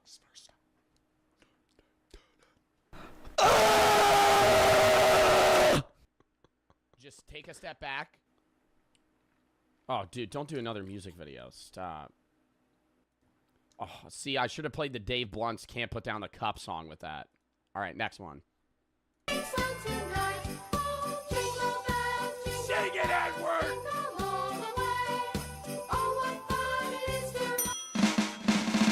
Dude, deadass though, like, elementary school music teachers were always like the maddest motherfuckers out there because no one ever listened to them. And it was like basically just music class in like second grade was just like recess with somebody that was just screaming at you. Oh my god, Deku killed me! Oh my god, yeah, do your fucking stupid ass cook ass ability!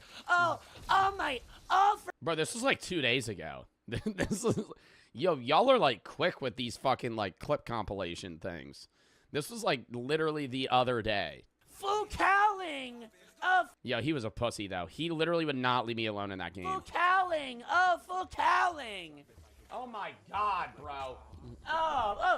Fucking all for one. If I don't win this, fucking All Might's gonna be upset with me. Now I'm gonna kill your kid. And you're gonna watch me kill your kid, and then I'm gonna kill you. Because you're a stupid fuck. I would never kill and eat my dog, okay? Bro, is it really that crazy that every clip compilation has to have this in there? Oh, this is where Jinxie shows his pepperoni nipples. It's gotta be Not dissing him. Mr. Jinxie does have big nipples, though. Oh my god, Jinxie has big nipples. Okay. Not dissing him. He does have big nipples, though. I feel like I got tiny nipples. No, I wouldn't say that's gay to eat a penis. Do you have that? It's not. It's not. A penis? Yeah, I've got a hankering for horse dick. You got one of those? Brock. Yo, look at that guy's haircut, though. Fuck. Brock. Brock. God damn it. If I eat chicken wings on stream, you're not saying NSFW, but the second I whip out a horse dick, yeah, then all bets are off the table, right? Motherfuckers, we were watching an exotic food video, and they're eating, like, horse dick and shit, and oh, this is TOS. Oh, this is TOS. No, it's not. No, it's not. Oh, NSFW, you gotta put a warning. I ain't gotta put a fucking warning. My mom said that you're a bad influence for me because you curse so much. Can you try not to curse so much? Fuck, shit, bitch, cuck, dick, balls, ass, god damn it, The U.S.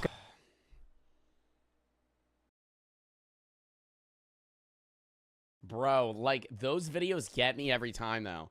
Like, especially in the middle of the night if I'm watching, just, like, because I get so enveloped. I was like, I didn't remember the baseball video. I was like, was I making fun of that? And then it just, like, swung at me. Wait, I have a fire. Bro, can I go get a music tape? Oh my god, Nolan! I swear to God. Nolan! Kill you. Put one in. Oh, this fucking game.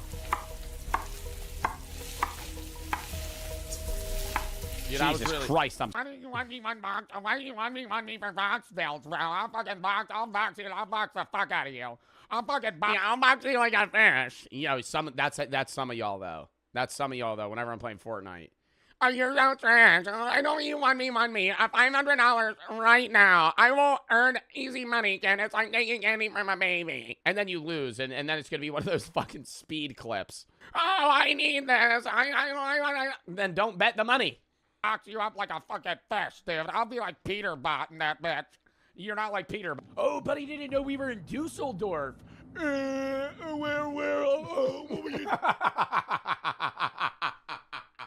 Have you thought about anger management?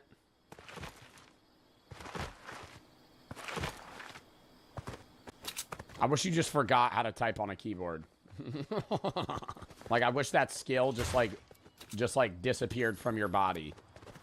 I wish that learned skill just went away. I'm literally like, oh,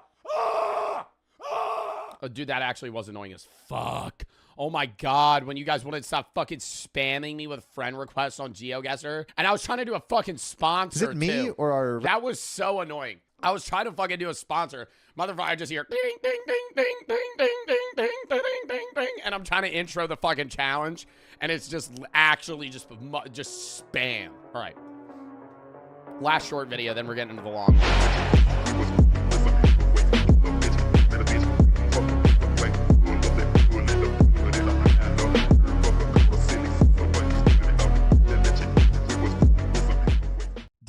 Did y'all miss the Joe Bart streams? I was uploading on YouTube while I was gone though, so you know there was still Joe Bart around, but the Joe Bart streams were lacking, or more so non-existent, as a better term. Anyways, we have some stories, you know. So I'm letting you know, it's gonna be a long story time.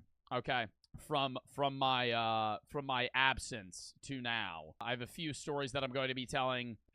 Story time starting now, chat. I am in pain. Now, I and my friends and I, while I was gone, went to Ocean City, Maryland. For golf. We went on a golf trip. Boy, did it go a way that I did not thought it would go. It wasn't bad though.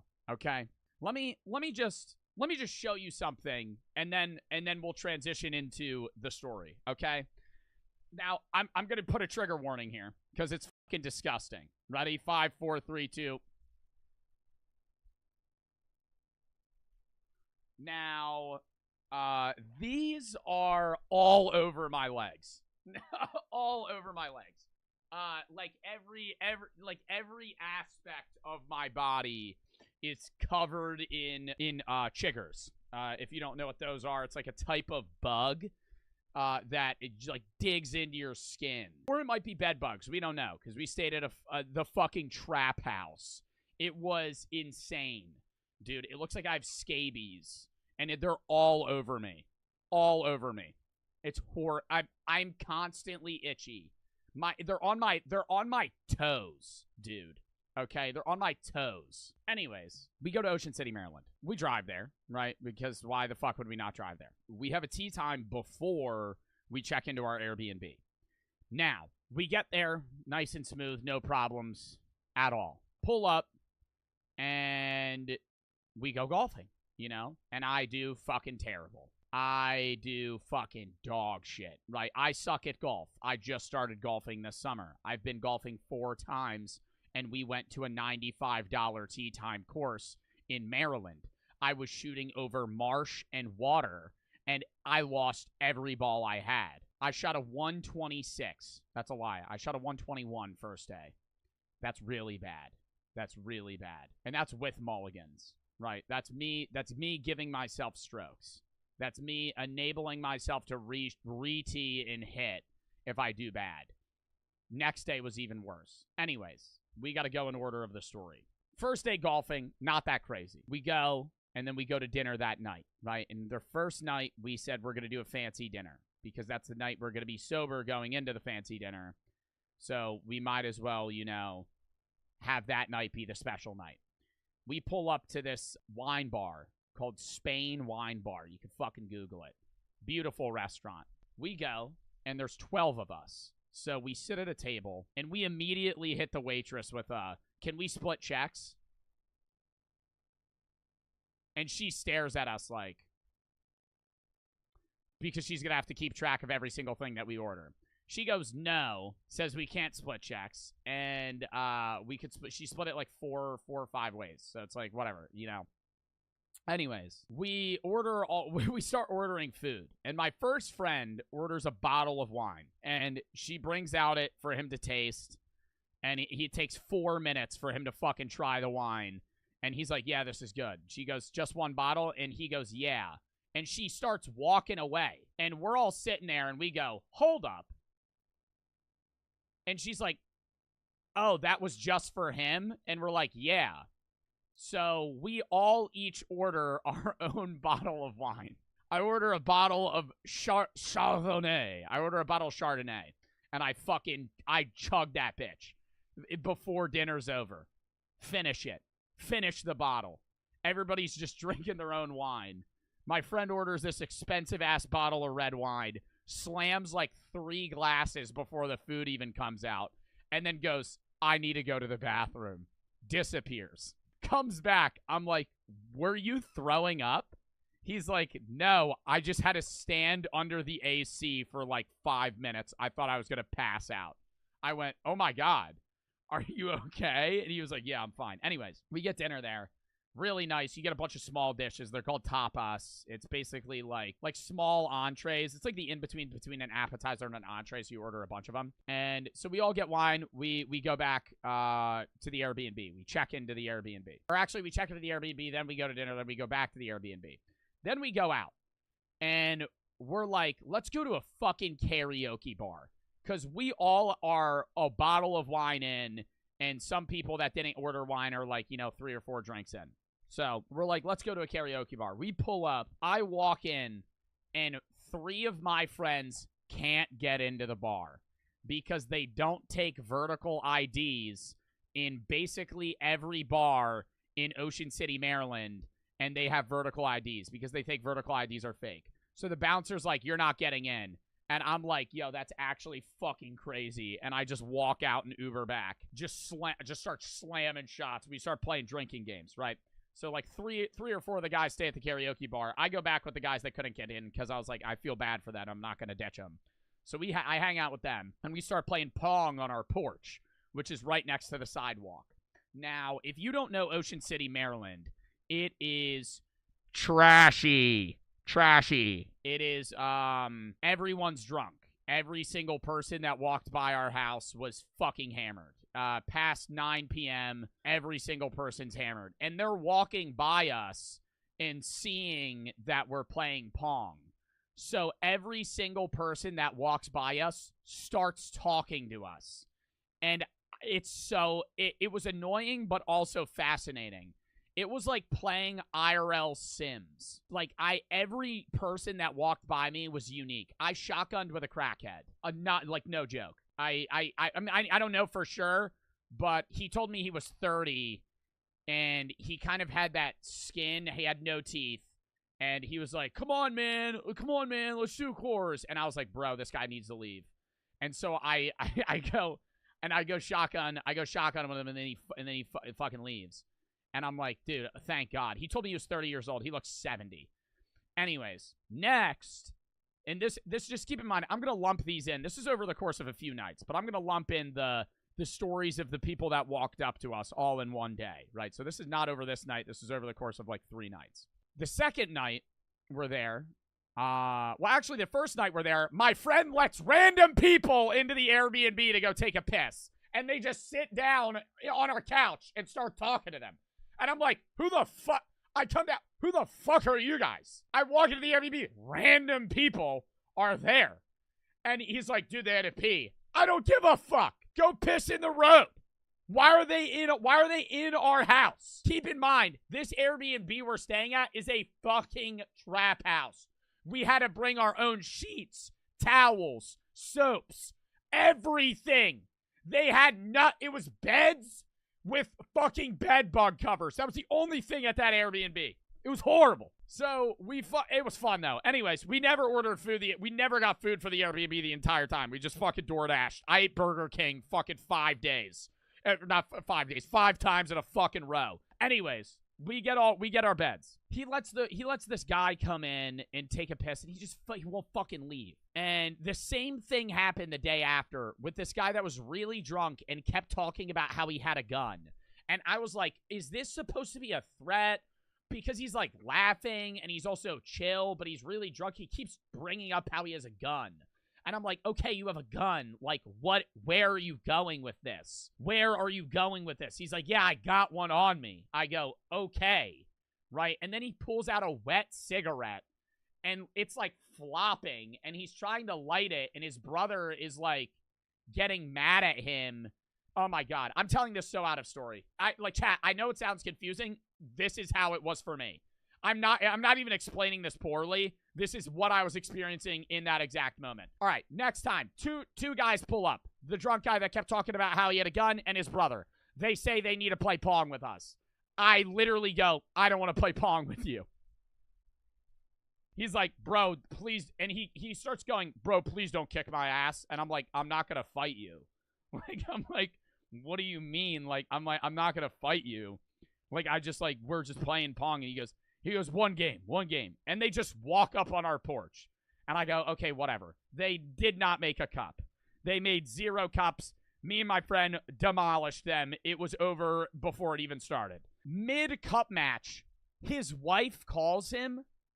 And he's like, yo, what up, boo? Or some shit. She just starts screaming at him. And on speakerphone. And we're all standing here. And I'm just listening to his wife just yell at him. And he's like, bro, it's not that serious. She's like, I swear to fucking God, if you don't come back right now, I'm gonna fucking kill you. And he just hangs up. And we're all just standing there watching him. He's like, yeah, you know how it is. I'm like, my friend goes, type shit. And I look at him and I slap him. What the fuck you mean type shit?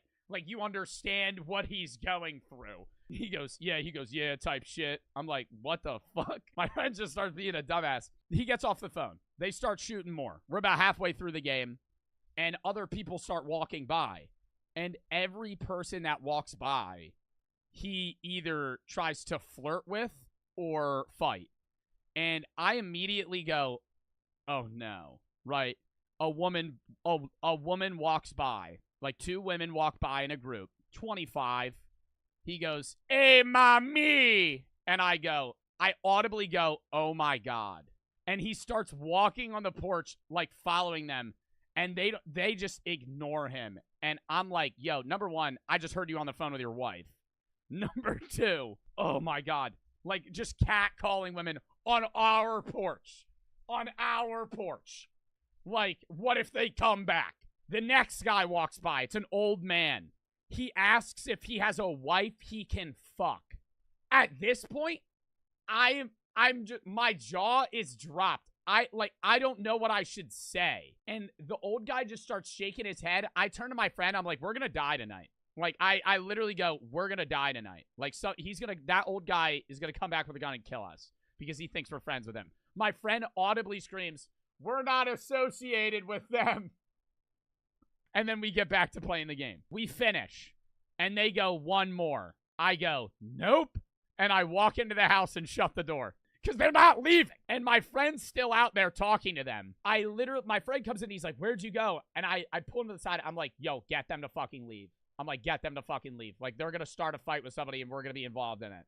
I'm not defending this guy. I don't know him. He's not my boy. I'm not dying for this dude. He ends up getting him to leave. Now we're going to flash around in time. Night before, we're playing Pong again, right before we go out. We're about to call the Uber, and we're finishing our Pong game. It's me and my friend, and we're playing against each other 1-on-1 instead of 2-on-2.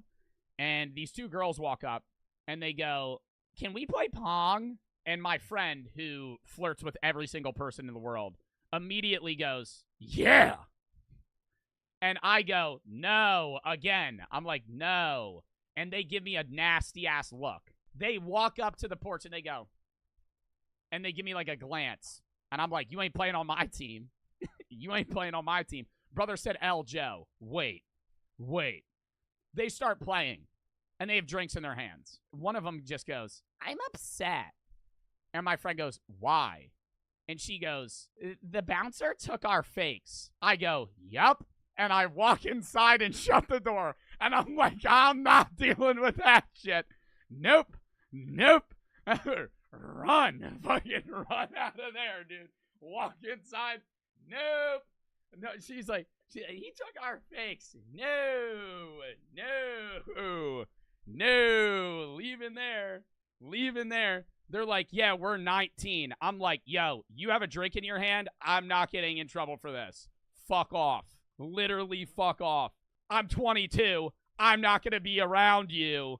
And you have a fucking drink in your hand, and you're telling me you actively just got denied from a bar, and you're going to go try and get in a different one. No, I leave. They end up fucking off. And I was like, thank God they left. Then that's when, right after that, is where the crackhead shows up and his wife. And they literally both go, yeah, we're like 30, 32. My friend goes, you guys don't look a day over 25. And I looked at my friend, I'm like, dude, they look 60. I'm like, they look so old. Like grandpa age. And then we meet the guy. Okay, I told this so out of story. The guy that was on the porch saying, hey, mommy. We met him the night before with the crackhead guy. And he showed up the next night. He was there that first night, and he was kind of normal. And he was talking about, like, basketball and shit with my friend who's, like, a fucking basketball head. And, like, literally just will yap your ear off about every NBA pick in the entire fucking world. Anyways, that's it for the porch stories, right? Then we get in, dude, I have to write down what I remember. Then we go golfing the second day. So that's the porch stories for the entire trip. We go golfing the second day. I know I'm telling this out of story. When we go golfing the second day, we golf at this really nice course. It's $125 for 18 holes, which is about 4 hours of golf if you pace well. And this time, me and 3 of my friends, because the tee time is 4 people, me and my friends go, we're going to play honest golf. And we played, like, PGA rules. Like, no mulligans. You can go over double par. You're taking every single drop. We're playing, like, honest golf. Horrible idea. I shot a 140. I ripped 15 balls into marsh or water that was unhittable. This is the course. It's a thin-ass strip. Bunker, water, marsh, woods. And so if you fucking hit that ball and it goes anywhere but the fucking fairway, it's gone. It's gone. The tropical storm, who had to go through the tropical storm here in the United States? It was in the East Coast, right? Covered a lot of the states. It didn't hit Maryland, but the remnants of it did. When we went golfing, it was 35-mile-an-hour winds. 20 to 35-mile-an-hour winds gusts. It was constantly windy the entire time we were there. So if you shot the ball straight, it just shot to the fucking left or right, depending on the way the wind was going. Or just kept going forward or went nowhere because the wind was against you, depending on what the whole orientation was. So every ball that I'm shooting, because I suck at golf, regardless of how good the shot is going into the fucking trees. Which means I have to go try and find my ball so I can fucking hit it so I don't take a drop and get an added stroke. So I go into the marsh, and I go into this tall grass, and so do a few of my other friends. And then that's where this occurred. That's where I contracted every known bug known to man attached to my fucking body. And it's so itchy all the time. And I don't want to get fucking medicine because I just don't care enough. But they itch, and I scratch them, and then they bleed, and like it's like pus, and they're all over me. They're mainly on my legs, but there's like a few on my arms, like up here, dude. And I'm sitting there, and dude, go to a doctor? No, I think I'm good. I'll be fine. Anyways, I wake up the next day after we go golfing here, and I shoot a 140. And I'm like, damn, my leg's itchy. And you know when you're like half asleep and you're scratching yourself, and then you wake up? I don't know if this is relatable. I'll wake up sometimes and I'm just like scratching my arm. Like I'll literally be waking up and I'm scratching my arm. I'm like scratching it in the dream and in real life. I'm like kind of half awake. So I'm scratching my leg and I wake up. I'm like, fuck, my leg's so itchy. And I like turn on my flashlight and look at my fucking foot and it's just covered in these bites. And my friend's like, you need to go get medicine. I go, fuck that.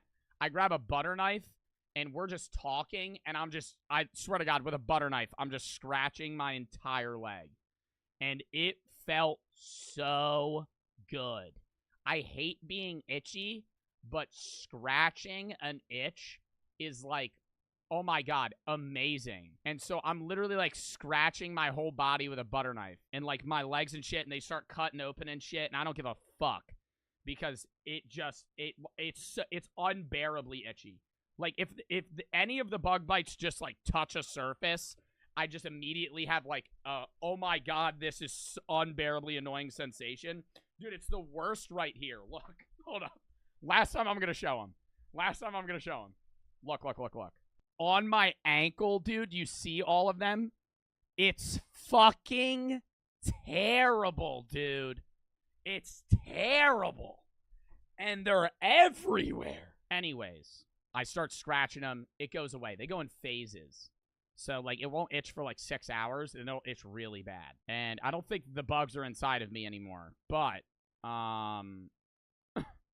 you know, next day, or that night, we go to the casino. And only 2 people want to go. Me and my friend. Obviously me, because there's a casino 6 minutes from the fucking Airbnb. No shit I would want to go to the fucking casino. So we go to the casino. I play blackjack, and I actually won for the first time in a while. I won, like, $250.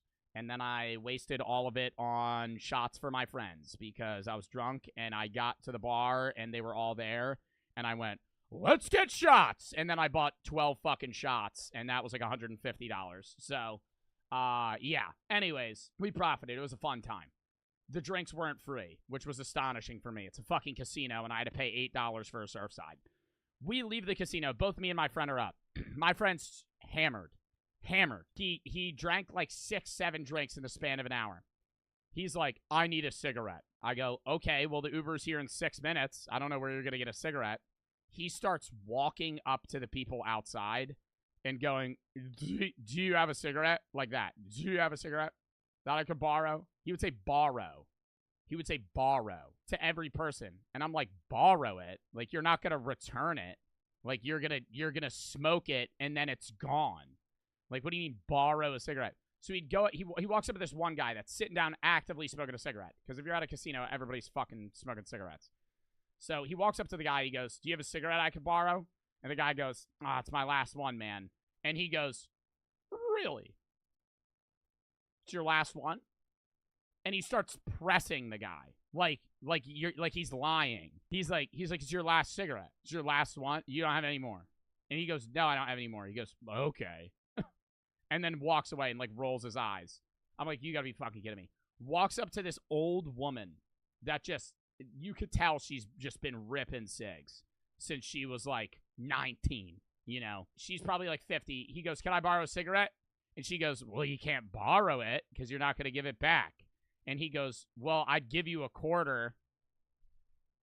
And she just gives him a cigarette. And they start having a conversation about like what she plays or whatever. And she's like, I mainly play slots, blah, blah, blah, all this other shit. She walks inside. He sits down, starts smoking a cigarette while we're waiting. And he goes, that woman's not real. And looks at me, like with the most serious face in the world. He goes, that woman's not real. What do you mean she's not real? He's like, if we went into that fucking casino to find her, and he gets loud. He goes, if we go into that casino to find her, she won't be there. Like, what do you mean she's not going to fucking be there? She's like, she's gone. She doesn't exist. She was put there to interact with me and give me a cigarette. And she's gone. She's not real. And I'm like, what do you mean? And he was basically saying that the majority of human-to-human interactions that you have are fabricated simulations to convince you that you live in a real world, when in reality, if you ever go to look for that individual you interacted with, you would never be able to find them. And it's like, it's a genuine thing that people think. And he started telling me a story about how he saw a kayaker one time, and then he saw the same kayaker like 2 miles down the line, but like they were in a boat and the kayaker couldn't have made it there in time. And I was like, yeah, okay, I get what you're saying, but I was like, I don't think that woman's fake. We should have looked for her. That would have been crazy. That would have been crazy if he was like, we wouldn't find her. And then we like search the whole casino and she's not there. But no, then we go to the bar. And that's kind of that night. We just kind of hang out this one bar called Secrets. It's like this beach bar. It's a really nice bar. Anyways, and the next day we go to the beach while like 4 of the other guys go golfing for the last day. We play cornhole the whole time. And the waves in Ocean City, Maryland are big comparable to New Jersey. I mean, depending on the New Jersey beach, it varies. But the average wave in Ocean City, Maryland was like 3 to 5 feet. Like over your head. At least on the day that we were there. And we all go swimming and it was fun. And, you know, we're drinking at the beach, and right before we leave, I need to take a piss, because I need to take a piss, right? And there's nowhere to take a piss, so I go, I'm going to go in the water. And I walk into the water where no one else is, right, away from a lifeguard, to walk into the water and go pee. As I get waist depth, a wave that is 6 feet tall, hurling at me. And I go, all right, I'm going to dive under that because I can't jump over it. And so I go for a dive, and you got to keep in mind, I'm like six drinks in. I go for a dive, and I jump in, and as I'm jumping, it's crashing. So I jumped mad late, like way too late. Like I should have ran at it and dove in. It's crashing on top of me as I dive. I jump in, and I dive into the water. And I immediately let all of my air out and go like this because I think I'm just going to immediately surface again. I start tumbling. The wave is taking me. All of my air is gone out of my lungs because I immediately let it out. I wasn't planning on holding my breath. I was planning on diving under the wave and just resurfacing. I'm tumbling, and I'm just swallowing water for like maybe like 6 seconds. But in that time span, every thought is running through my mind where I'm like, I'm going to die. Like, I'm going to die. Like, there's no lifeguard around me. Like, I might die here. Like, what if I drown? That would be fucking insane. So I finally resurface. I'm like, and I cough and I like spit out water. I'm like, dude, I'm going to be dehydrated because I just swallowed fucking salt water. I start walking up to the beach and I start thinking how funny. Okay, it wouldn't be funny, but yeah, it would be funny. If I go tell my friends that I have to go take a piss, and then they hear a lifeguard whistle, and to them, they're just sitting there like, oh, I guess somebody's drowning. And then the lifeguard just carries my limp body out of the ocean. Like 5 seconds after I told them I was gonna go take a piss, and I was just I run back to them, and I'm like running. I'm like, guys, I almost just died. And they all look at me and they're like, what the fuck are you talking about? They start laughing. I'm like, I almost just fucking drowned. And I'm like freaking out, dude. Like my eyes are red and I'm like coughing up water. I'm like, I literally almost just drowned. And I'm like just saying to myself, I'm like, fuck, dude, that could have been horrible. Then we go back. And I mean, is there any other story? Yeah, there's one more thing. That was kind of the last day. Last day was kind of chill. On the way back, I'm putting in to the GPS, you know, my friend's place because I'm driving a bunch of my friends and I gotta go drop them off. So I put in my friend's place, and the ride there is like 170 or 190 miles or something like that. I think it's like 190 miles. It's like a 3 hour and 45 minute, 3 hour 50 minute drive. On the way back, there's an option, and it says tolls required, and it's like 130 miles. And I go, wow. I can save 50 miles, and I put it in, and I start driving. About 50 minutes in, we pass a sign that says ferry, right? And my friend goes, oh, weren't we going to take the ferry on the way here? And then it clicks, and I go, I'm driving to a fucking dock right now. And then immediately the maps lady goes, turn left into something ferry. And it's trying to get us to take a boat to fucking Cape May, New Jersey, and ride my car into the lot. And I'm like, dude, we just took the wrong fucking way for an hour. What the fuck do we do? And they're like, well, let's take the ferry. And I go, okay. And I pull up.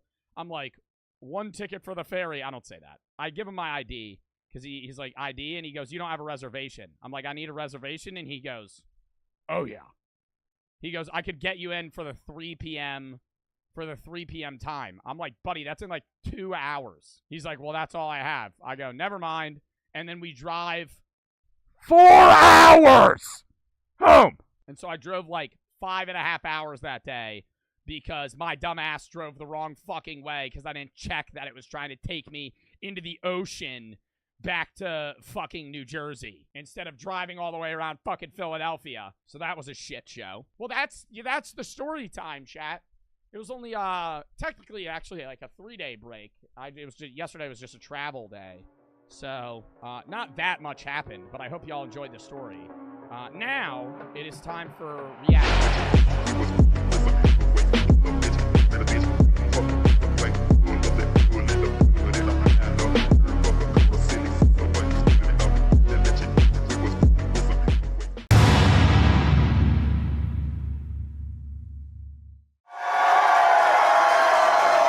Hello, friendly friends, and welcome to the Slap Fight Summer Smash right here at the Thunderdome of Pain, PLN Studios in the beautiful Ozark Mountains. I'm joined tonight by my good friend Joe Bart. Hello, hello. And the beautiful and talented King Wolves, and these gentlemen are going to help me call the 9th week of our Friday Night Fights competition, and I'm excited to have you guys here tonight. I'm excited to be here. Yes. I think we got some good fights lined up. Yeah, we really do, and it's kind of nice that I don't have these two gentlemen moderating their chats. I got their full attention tonight, so I'm going to let them do the majority of the work. But first, I want to talk to you guys about the team competition for Friday Night Fights. It's a 10-week competition. We've got 6 teams. Each of those teams has 7 members from our roster, so 42 individuals this summer have been competing toward next week's finale. And let's look at the lead. It's easy for you to say. Let's take a look at the leaderboard. And these two gentlemen, they both come to us from other promotions. They're part of the Slap Fight family now. But this is the alternate battle for the 6-man light heavyweight tournament. The winner of this 5-round match will be the alternate for tonight's 4-man tournament. So this is exciting light heavyweight match. Both looking to get their first win, I've heard as well. Yeah, Moving forward in the tournament. The first win here. On the left, we have the pink team, The Cure. And on the right, we have the red team, Slap Daddy. Yeah, which one will pop the cherry?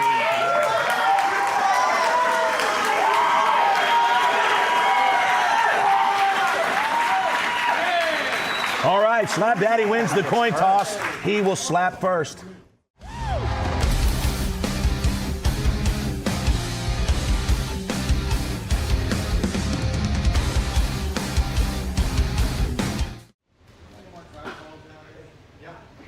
All right, in the corner of The Cure, Fafo.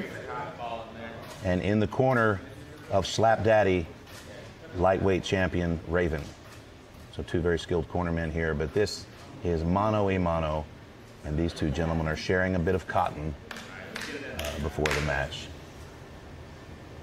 Camaraderie as always. Does he keep the hat on? Yeah, he's going to keep the hat on when he's slapping. When he's receiving a slap, he's going to put it back Western style. Here we go. Go. You ready? Going to learn a lot from this slap here. 1, 2, 3. All right, solid slap.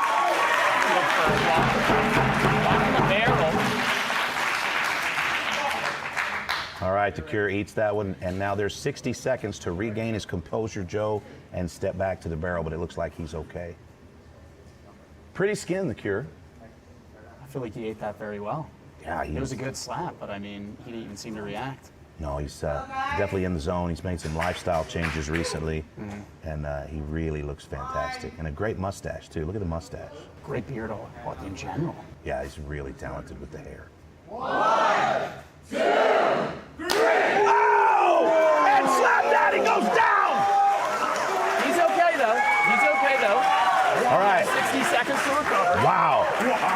That was a really good slap. Absolutely. One thing you'll notice about Slap Daddy is that he is prone to tremors. Now you'll notice he shakes a lot, his legs will shake, but this is a pre-existing condition, has nothing to do with the slap he just took. Now, of course, here at Slap Fight Championship, if you don't go out completely, it just counts as a knockdown. 3 knockdowns, and it's a technical knockout. And it looks to me like Slap Daddy will continue. Yeah, he's going to go ahead and step back in here. Round 2. You can hear that one echo through the I mean, he folded, but he recovered well. Yeah, he really, really did. You can see here he's still trying to bring his heart rate down. He's got 60 seconds here. Now the Cure's tucking his chin there. You can tuck your chin as long as it doesn't make contact with your breasts, Carter. 1, 2, 3. Another good. Oh, that was a good one. That rung his bell a little bit, guys. The defense is crazy by the Cure. No movement. I see the side of his face is getting red, but entirely unfazed. That could be embarrassment. I think he's a little nervous. Well, it's the pink team. The Cure recently relocated from California to right here in the Ozark Mountains, just within the past month, and so he's become a local here. 1, 2, 3. Oh, another good shot. He holds it down.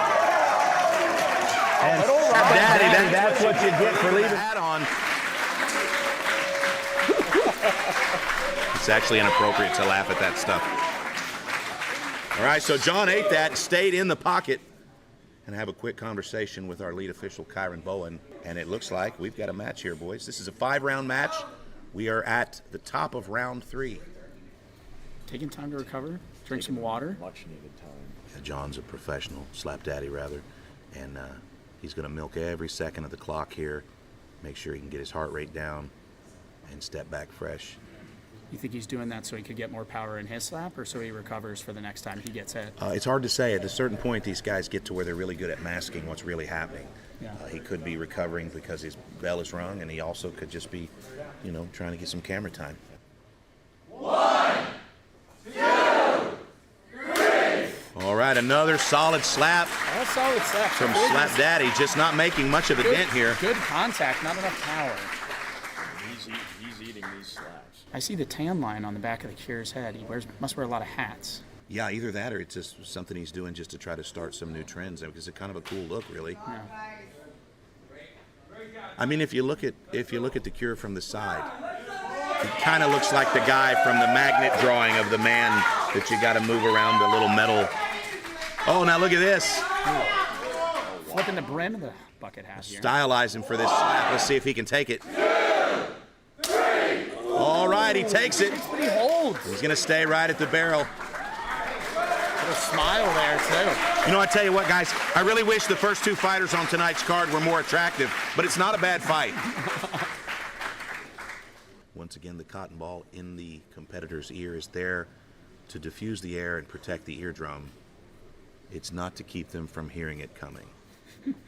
So 2 very different styles in the corner. Over here in Slap Daddy's corner, they're going to take a knee. He's got Get the some world advice. champion Raven, 10-0, professional slapper. And they're likely giving each other hunting tips. Over here, Fafo with the Cure, they're probably trying to figure out which restaurant we're going to go to after the event. So a lot of big works going into tonight.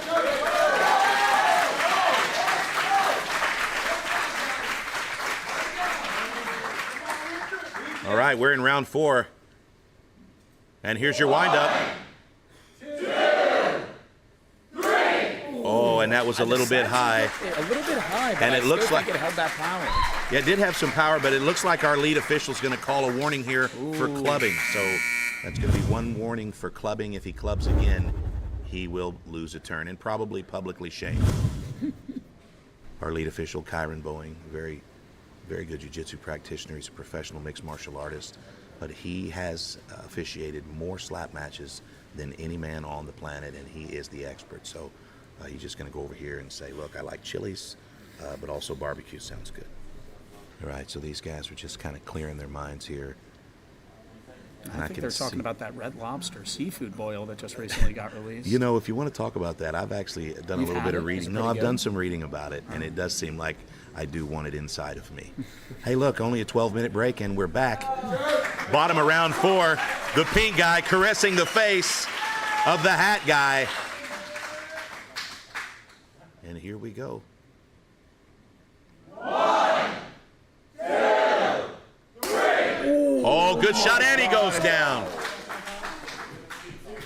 That's going to be 2 knockdowns, boys. What that means is 1 more knockdown and this match is over. But we are coming up on the 5th and final round. So you know, at this point, Slap Daddy knows he's going to be behind on the cards, and he's going to need to have a big hit this next round. He's going to need to put it all in this last hit and hope for a couple of penalties from Cure. Penalty or a knockdown here. Cure's looking good though. Doesn't have a lot of damage, and I mean, he's barely breaking a sweat. Eyebrows on fleek. 1, 2, 3. All right, slapped him in the mustache, and I think that's going to be the last slap for John Kennedy.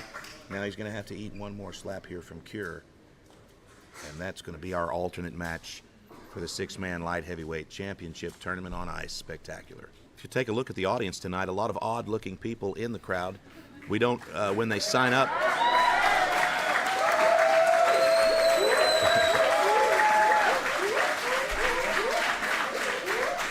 when they sign up, we don't know what they look like, boys. They just show up here, and then we're already committed. So, all right, this is the final slap of the match.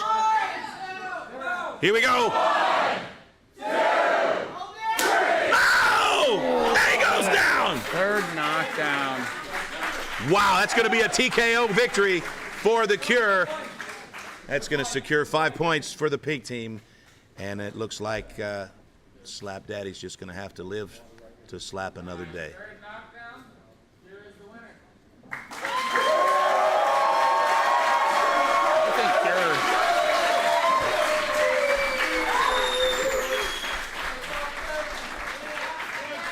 All right, brother, you did it. You look good doing it. You won some points for the pink team. That might put you tied up for the blue team. Right? You feeling good? Let's go, pink team! Hey, hey, brother, I got to ask you. I saw you doing a lot of warm-ups before this match, and you've been doing this for a while. Did you try anything different? Because you look good tonight. You know what, man? I did. Honestly, I did the, man, bad influence, man, had me back there getting my face ready, man. The guy's got a face like a rock, and I don't know what the hell I was doing, man. So how'd you get your face ready? I'm so rocked right now. Oh, you're rocked a little bit? Yeah, I don't know what the fuck I'm saying. Well, watch your language. You don't, because you already cursed. Yeah, I don't know, man. Hey, you look good. You played it off well, man. You didn't have to say anything. Man, everybody's so impressed that you weren't not even phased, but I guess you're a little phased, huh? Yeah, I was slapping the tire back there. I was doing the stuff I just usually don't do, you know? Right on. Yeah, and right. Well, hey, growling, everything, man. Growling. Yeah, okay. Dude. Well, I'm glad you got that out of your system back there. But listen, this was an alternate bout. So are you feeling? You think you can recover in case you're needed to come in and step in and compete again if it's needed? Yes, sir. Right on, man. Yeah. Well, hey, I want to give you a chance. Give a shout out to anybody you want. I want to say hi, Mom. You know, I told you, hi, Mom, Dad, all my friends back home, you know, JT Tilley, you know, bringing me out here, man. Mark Coleman, Rocky Moore, all my friends, family that came. Dude, I'm stoked. You're just naming people. Yeah. I know. Well, hey, come back. Maybe you'll get a chance to compete again. You can name some more. But good job. Your winner, The Cure. Yeah. Good job, brother.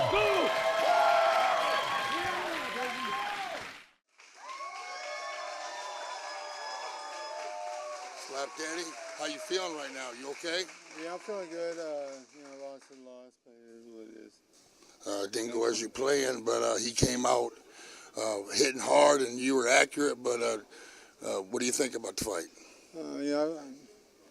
I could have won, but he won, so not much else. Well, I'm worried about you. You got them legs are okay down there? Yeah, legs are fine. All right. Everything else is fine. I'm just a little ring in the ear, but nothing too bad.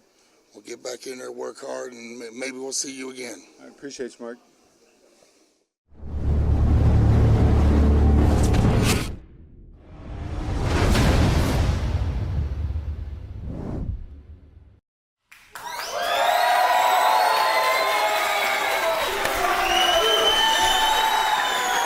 Welcome back, friendly friends. My name is JT Tilley, and welcome to PLN Studios, the Thunderdome of Pain. It is week 9 of our Friday Night Fight series, and I've got my good friends Joe and King Wolves with me tonight, and we're having a great time, but we've got 6 more big boy fights left, and I tell you, the next one is the first quarterfinal, Joe, of the light heavyweight championship. It's Blake Howard versus Psycho. And Blake Howard is a new signee. We've had him here. He's had one fight with the company, had a rough break on the coin toss. This is his second opportunity to come in and make some noise. And, of course, Psycho, the new prodigy of Frank the Tank. This will be his second appearance. Let's take a look. And introducing his opponent, representing the black team, weighing in at 212 pounds, from Columbia, Missouri, Psycho!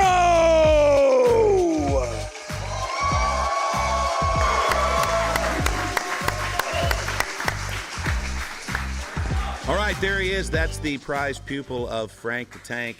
Frank the Tank in his quarter tonight. He just had some cosmetic surgery on his right wrist, so he'll be catching tonight with one arm, which hopefully he won't have to go into action because that's not his great arm. That's an easy feat for Frank the Tank. I actually had the pleasure of shaking Psycho's hand backstage before the match, and let me tell you, it was firm.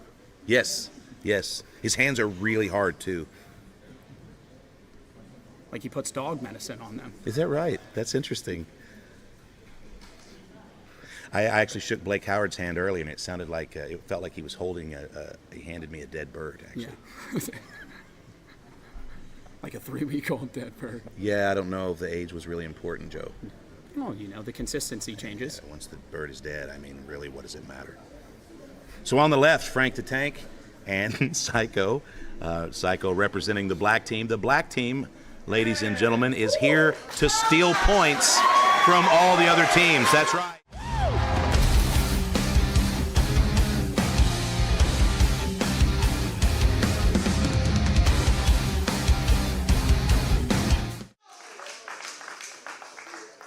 Feed him and disrupt the flow. So here we go, round one.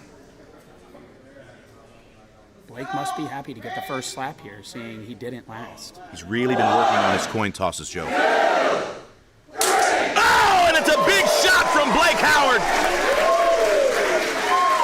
They call him, yeah, that was a big, big, loud shot. They call him Break It Blake because he's an awesome dancer. All right, you can see on the face of Psycho that did ring his bell, but he's back to the barrel to dish out a little bit of head turning of his own here. Let's see how this goes. Oh,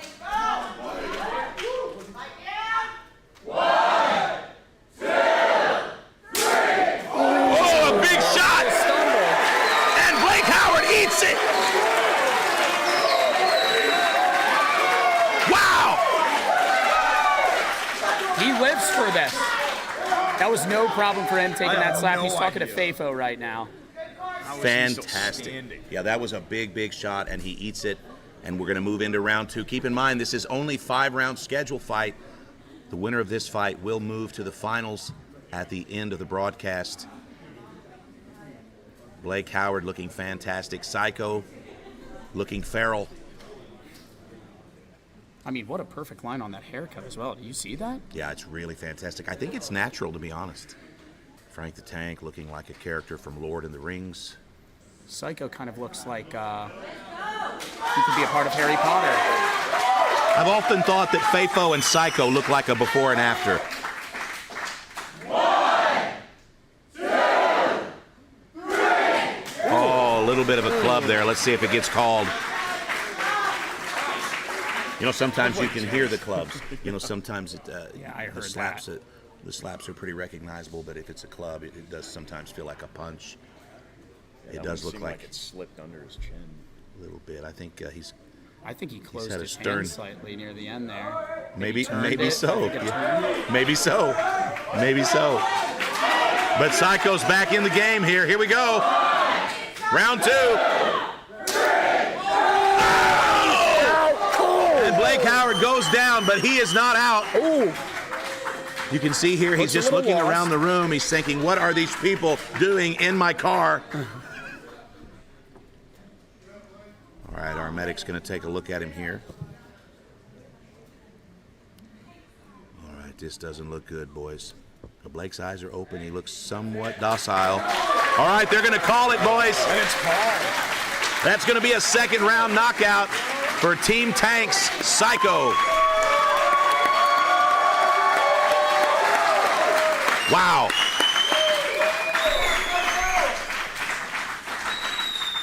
All right, so the blue team will receive no points for this matchup, but right now we're just going to make sure that Blake Howard is okay. Our medic's taking a look at him, and this looks like a DUI roadside stop, but it's really just checking to see if the guy's okay. And as soon as we know, we'll take him to the back, and we'll go to the barrel for our post-fight interview. But that was a fantastic knockout, Joe. That was a really good knockout. I was banking from that from the start. I don't want to pick any favorites here, seeing that I'm a commentator, but I have in my mind who I think is going to win every fight.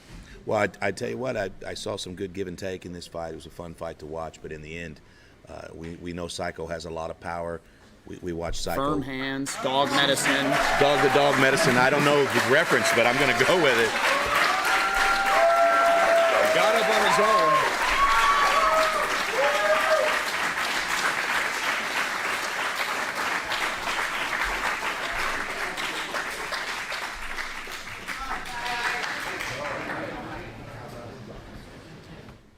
All right, we're going to go down here to the barrel, and our announcer, Dallin Getling. Let's listen in. All right, brother, you've had 2 matches here, and both times you have just exceeded expectations. Or have you been practicing this for years, or what's going on? So I've been practicing for about a year and a half.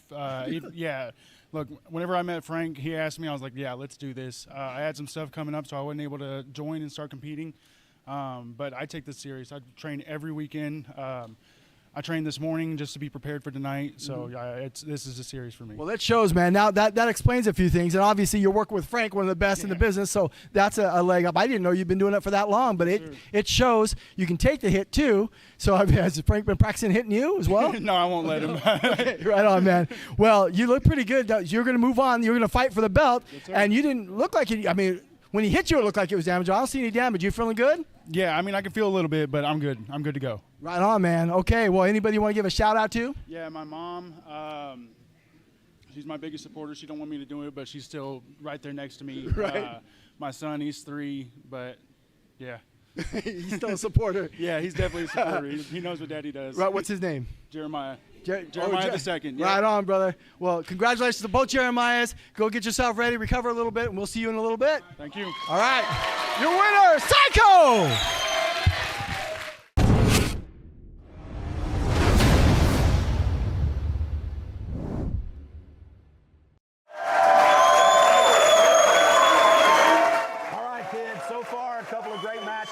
Unbelievable knockout. Unbelievable knockout. And we did just get word that Break It Blake Howard is okay, but I don't know if you missed it. He got knocked out and fell asleep during the match. So if you fall asleep during the match, that's an instant loss. So he'll have to come back when he's more awake and compete again. All right, so you can see we're halfway through the quarterfinals of the light heavyweight tournament, and we haven't heard much from King Wools. I think he's intimidated. I don't know why he's not speaking much, but I want to introduce you to the fans.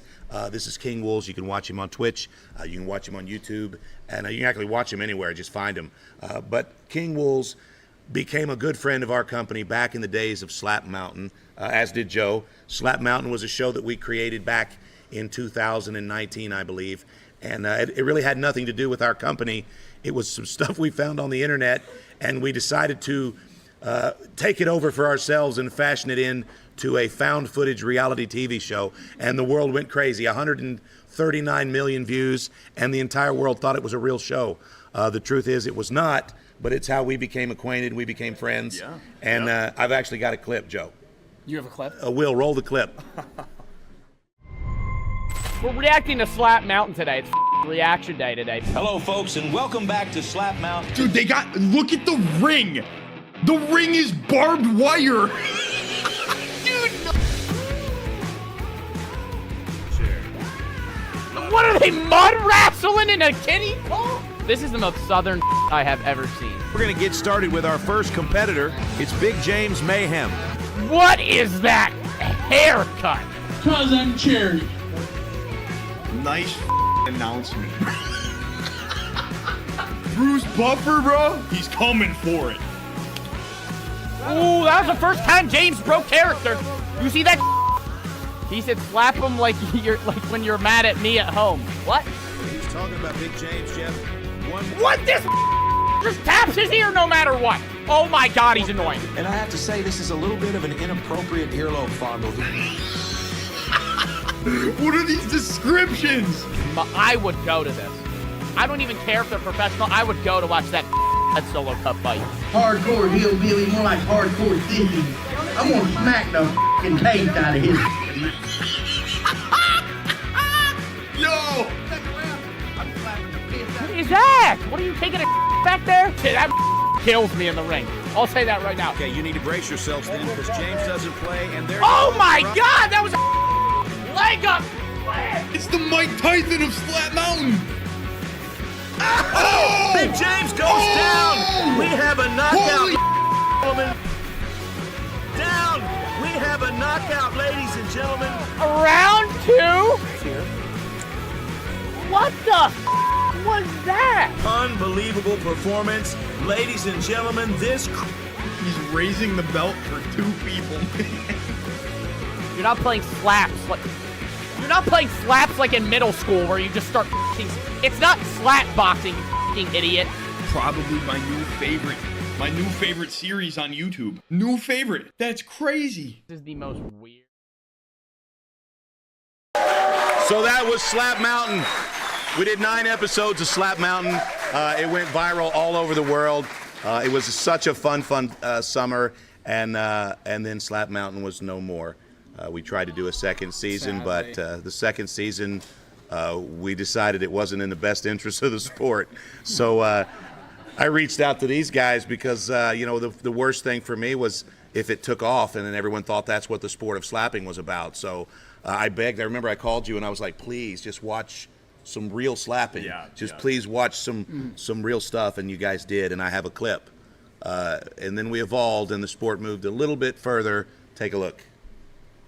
A late night, watching a mother slap fight, brought to you by PLN. We are now entering the slap zone. I've always wondered, how do you get into this? Yeah, I don't know. Where's like the initiation? Like, how do you sign up for it? To professional slapper. Pro MMA, I would my pants against him. 80-inch wingspan. Oh, hell no.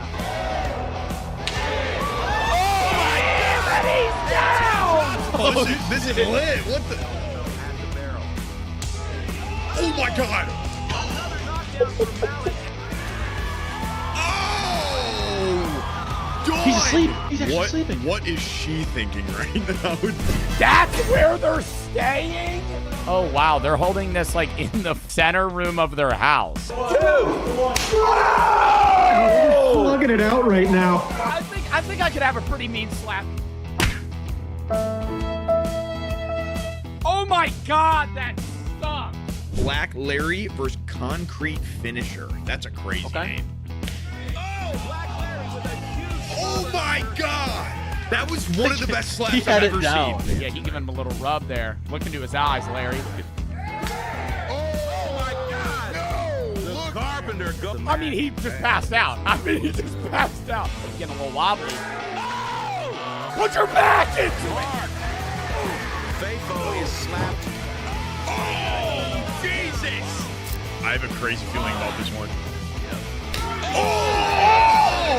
No! Slap Jesus gets knocked out like first hit. Oh no, he don't look ready. And slap. Oh my God! The ref is choke holding him. Well, that was a really fun slap fight, chat. And thank you to Pro League Network for putting this on. Friday night fights every.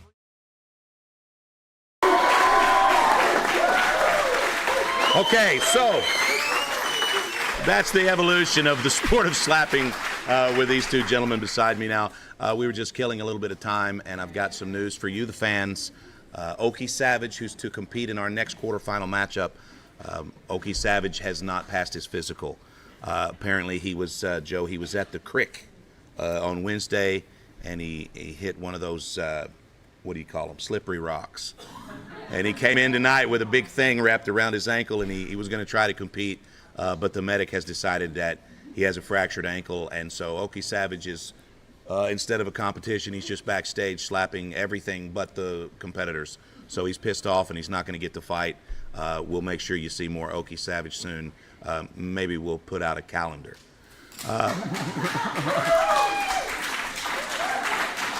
A 12-month calendar of just him. 12 months, same picture every month, just for Oki's feelings. But that means that our alternate match, The Cure has beaten John Kennedy in the first match of the night, and he's become the alternate. And great news, the medic has decided that he's not clear to compete either. So what that means is Bad Influence, who is about to compete in our second quarterfinal, will receive a bye all the way to the end of the tournament.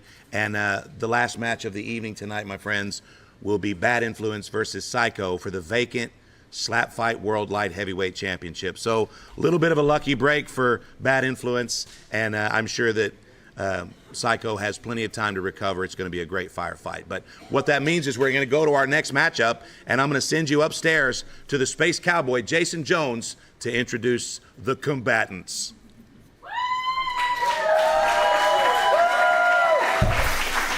Your next contest is scheduled for 10 rounds. Introducing first, representing the green team from Fulton, Missouri, weighing in at 120 pounds, Smiley.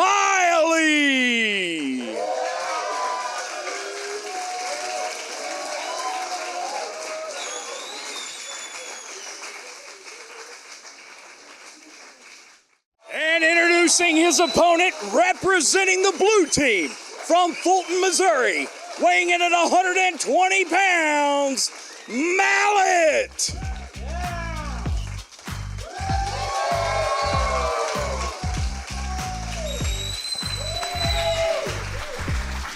All right, there he is. It's Mallet. He's the perennial #1 contender at birthweight. He is actually the lightest slapper on the planet.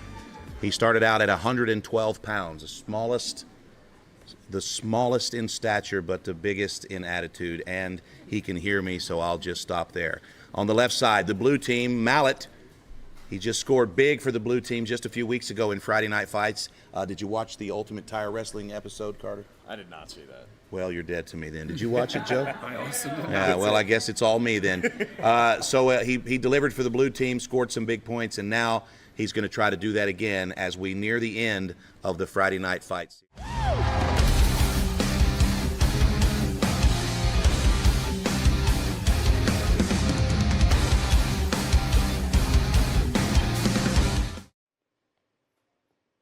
All right, Smiley, part of Team Biscuit, training in Fulton, Missouri. He's representing Team Purple, and in his corner is his Team Purple teammate, Fafo.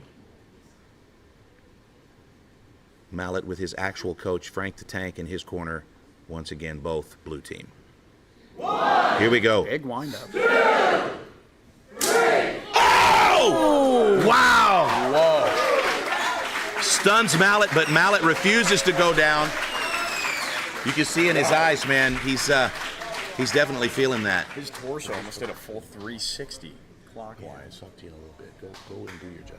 All right, we're being joined, Carter, by Mark the Hammer Coleman, UFC Hall of Famer and America's sweetheart. And Mark, big knockouts tonight, bro. Yeah, good fights tonight. Good to be back here. We got a big one here, Smiley, a rematch. Yeah, that first slap from Smiley was a big shot, and it looks like Mallet has recovered, Mark, but these two guys have gone at it before, and last time Mallet brought home the victory. Bottom of round 1. 2, 3. Oh! Whoa, and Mallet. Wow. Held on. Wow, Mallet drops him, and Smiley says, "Not today, Satan." Mallet, he was very confident going into the night. Talked to him earlier. He said he plans on knocking him out early. All right, these guys. For a second, he was going down. Yeah. I believe I'm quoting Joe Bart when I say these guys are packing some serious smeat tonight. Good start to this fight here. All right, sticking that booty out, it helps him get more power. Good chin tuck. Shoulders forward. Look at Mallet. 2, 3. Oh, Mallet stays up. Solid. Mallet thinks that was a club. It didn't look like a club, but it might have felt like one. No club. Yeah, I can see Mallet Right on the chin. Yeah, it probably felt like a club, but I think Frank is telling him now, no, baby, it's okay. Mallet is a professional rock drummer. He's got fast hands, fast feet, and a fast mouth. If you follow Mallet on social media, you know that. Look at his face. Look at the determination here. He wants this knockout. Big slap from Mallet. Wow. He ate that. He took that. That's a one good nice. feeling. You know, when you get flash knocked out in the first round and stay on your feet, eating that second one sometimes gives you just that little bit of wind beneath your wings that you need. Big time confidence booster right there for Smiley. Smiley training several days a week with Biscuit, cleanest slapper of 2024. Oh! And Mallet goes down! Wow. He turned out the lights. Tracked him. And now Mallet's going to take a second here and make sure he's good to continue. That was a heck of a good slap. Smooth swing. Now Smiley's taking a knee here out of respect, but that was a big, big shot. And so Mallet and Frank are going to have a quick talk about some of their life choices here just for a few moments.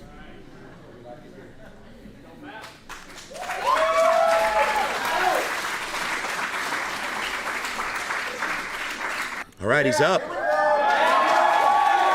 And he looks really excited about it. Yeah, wake up call. All right, Mallet's going to come back here. And this is his third round slap.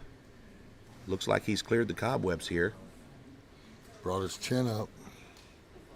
Smart move. Oh, he's going to give a little bit of respect there. He says, good slap. And here we go. 1, 2, 3. Oh. All right, good slap, but there was a little bit of movement there. Yeah. Smiley's got a little bit of movement. I don't know if it was enough to get a call. No movement, no call. Got away with it. You'll notice the shoulders of Mallet are rolled forward quite a bit, but his posture is such that you can still find a pathway. Good target right there. The rules at Slap Fight Championship state that you can roll your shoulders back if there's a pathway to the slap. If there's not, then they'll reset. Look at that. Oh, and wow. That sounded rough. Smiley almost knocked himself out with the recoil. Stunned his own arm. All right, so we got one warning for clubbing. Mallet took that. Obviously, that means if there's another club during this match, Smiley will lose a turn. But he loses points on that. On that foul, you lose points in the judging. Mark, what do you think would happen if I were to slap you like that? Just like one of those high karate chops. You think you would? You just tear your pecker and shoulder and elbow all Did three, you just say probably. I would tear my pecker and my couldn't shoulder? Because you couldn't swing I'm hard talking about enough, slapping. so you wouldn't tear shit. Listen, man, I probably would slice you in half, man. What I would do is microwave my hand for like 30 seconds first, get it really nice. That way it would just pierce through the skin. God, it'd be just like, oh, my God, hopefully Mark. Nobody believes that. Hopefully your family was You keep watching. telling yourself that, Mark. Nobody believes that you would knock me out with a slap. Just stun you. I mean, you could stun me with like a clever turn of words. Than your brain, but it's not your brain, so I'm not going to knock you out. Well, you have to reach my brain. 2, 3. All right. That was more just like an insult. Like, you suck, smack. But if you look close, you can see that Smiley's having a moment in his life right now. It took a second for him to realize where he was. Face numbs up, you get stronger as you go. Smiley competed in week 3 of Friday Night Fights. He was a competitor on Coffin Wars. Did you guys see how that water just fell out of his mouth like he was walking to the barrel? I saw that. Like a sprinkler. Did he forget that he had water in his mouth, or was that some sort of a strategy there? I think he's marking his territory. Bobbled him. Wow! Oh my gosh, they're going to call him for clubbing. Oh, and Smiley doesn't like that. They're going to call him for clubbing. I'd like to see that one. Man. Ooh, So that means big Smiley call. will lose a turn here, and that is no fun at Slap Fight Championship. And, you know, Smiley understands, but he clearly disagreed with that call. You guys will have to make your own decisions. But you can see here Did that you see Mallet, it, JT? It sounded like a club. I didn't see the club as much as I heard it. Yeah, I would say it's probably worth reviewing, and they're doing that now. Now Mallet Looks like he's okay. He's going to fix his hair Did you and see step the club? back up. Did you see that? It sounded like it. Yeah. Now, this is a 10-round fight.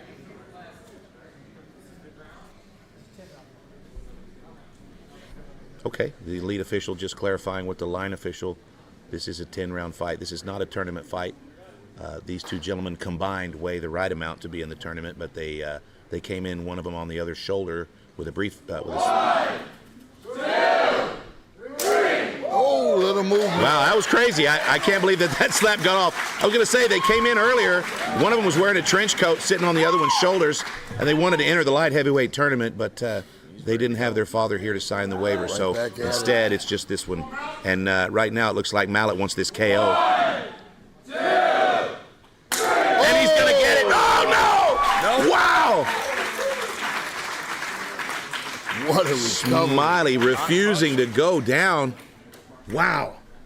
Birthday, right? You know, it's Smiley's birthday today. Boy. And, yeah, Smiley, and, of course, there's a couple of other slappers celebrating. Rocky Moore's having a birthday tonight as well.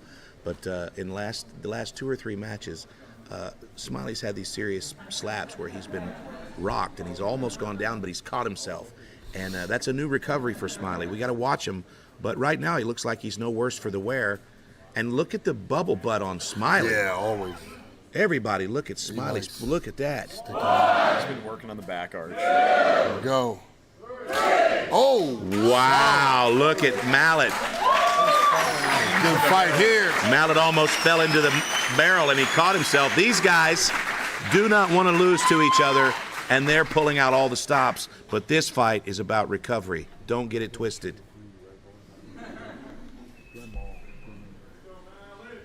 One of the things you'll notice about Mallet's style is when he's delivering the slap, he sticks the booty way out. When he's taking the slap, it's almost like he clinches. Here we go. Oh! Another one. He's not rotating at all, man. He's just taking those, knocking his whole body sideways. Wow. These two gentlemen have history. They have bad intentions. They are friends, but both of them are looking for a knockout, and it's anybody's game. Round 7 of 10. All right, our scorekeeper has just explained to me that this is actually round 8. So there's only a couple of slaps here, and right now Smiley's had a couple of good slaps. He's had a knockdown, but he's losing a turn here. That means he's going to have less points on the scorecard. So Smiley really needs an impressive final 2 rounds here. It's so big. If he could get some style points for the booty, though, that's definitely something that would help. 1, 2, 3. Oh, another good slap from Smiley, but Mallet eats it and stays in the pocket. Face is swelling up on Mallet. So big that one foul gonna cost him. Almost. Oh my. Mallet said, come back here, boy. Round 8. Mallet's gonna check his placement here.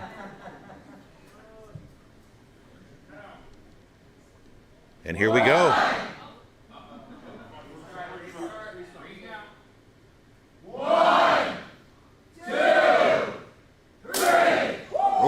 Okay, not bad. Good roll with it. Roll with it. Nice. Not bad.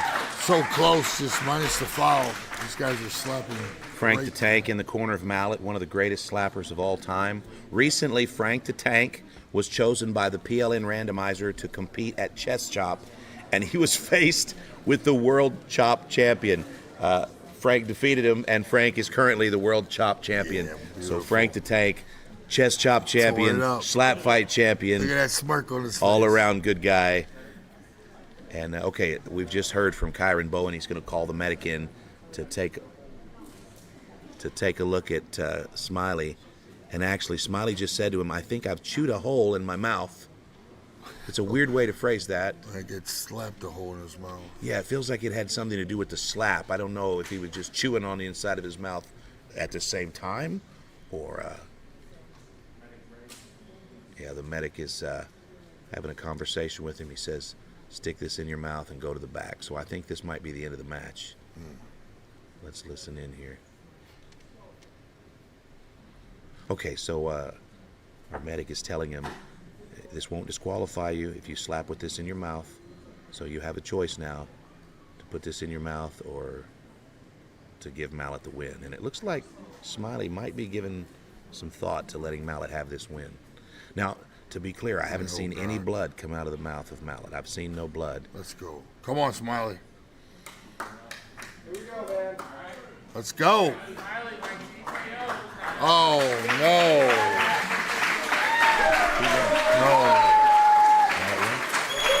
No. Okay, yeah, he said, okay, so he just told me that's going to be a win for Mallet. TKO. Good fight. That was kind of hard to watch. I'm glad it's over. They're going to go and have a conversation here with the medics. But let's go down to the barrel and this post-fight interview with Mallet. Brother, you did it. It was a war. That wasn't the first time you guys met. No, that's actually the third time we. And who's won those? I have won all three now. But that was maybe the toughest one. He's definitely improved. Absolutely. I mean, I was his first two fights. He's gotten 1,000 times better. He hit me hard. I wasn't expecting him to actually put me down one time. He did. He did. He's improved a lot. Territory for you. Yeah. Well, great job. And I think that you secured the win going into the final. I don't think there's anyone that can overtake the blue team going into the final week. So great job. Way to represent the blue team. Yeah. Shout out blue team. Well, great job. And, guys, if you missed it, go back and watch this guy compete in tire wrestling because that was epic. And you won again tonight for the blue team. Your winner, Mallet! Thank you, guys. Good job, buddy.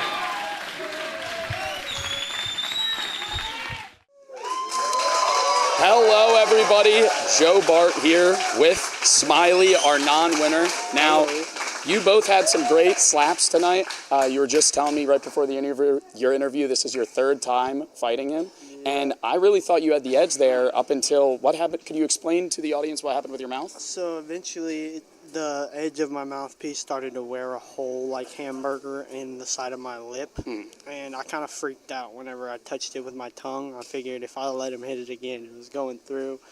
Doc kind of let me know that that wasn't the case. And I didn't want to make it anymore. For your own safety, you wanted to call that fight. Well, I mean, what do you think you could change differently this fight to potentially win earlier on? I mean, you knocked him down, slap two? Yeah. And, I thought you were just going to clean sweep it there, but... Yeah, I think I just need to work on my jaw more and work on my placement of my slaps because that's what really did the trick there on the knockdown is I just hit him perfectly right on that jaw where I was aiming and actually got a very clean strike on it. But, it is what it is. He's a tough competitor. I'm really glad to have my fight back with him again, So... You were saying he's your arch nemesis. Yeah, would you potentially want to fight him again? Oh, if it ever comes down to it, yeah. He's a wonderful fighter. I feel like me and him are great opponents for each other. Yeah. So... Yeah. Similar skill level. I think he had some good slaps on you too in the earlier rounds, but I think everyone you had was basically full contact outside of that one club there. Yeah. You seemed a little upset on that second call. Did you not agree? I was more mad that I clubbed him. If anything, I might even picked it up on the audio. I was like, I'm sorry, dude. I didn't mean to hit you that deep like that. That's always dirty, It's honorable to still have respect for your opponent there. We're out here to hurt each other, but we're not out here to hurt each other. You know what I mean? I want to knock you out, but I don't want to kill you or anything, Yeah. Competition, but you're still, acquaintances and friends. Yeah, we're still good friends, and we'll probably go eat together after this and everything. So. Well, that's great, man. Honor interviewing you. Great to see the fight, and let's go to commercial break.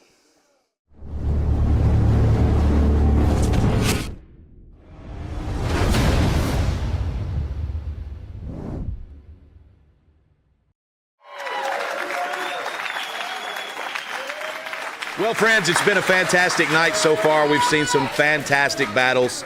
That last battle was great. I just actually had an opportunity to talk to Smiley, and he had a little bit of road rash inside of his cheek there, but he's okay, and we'll see him again at the barrel soon, I'm sure. And I'm just not so sure how long that'll be. He's got a little bit of a knick-knack in his face there. But we've got a big heavyweight match coming up next, and let's take a look at the package of the biggest one.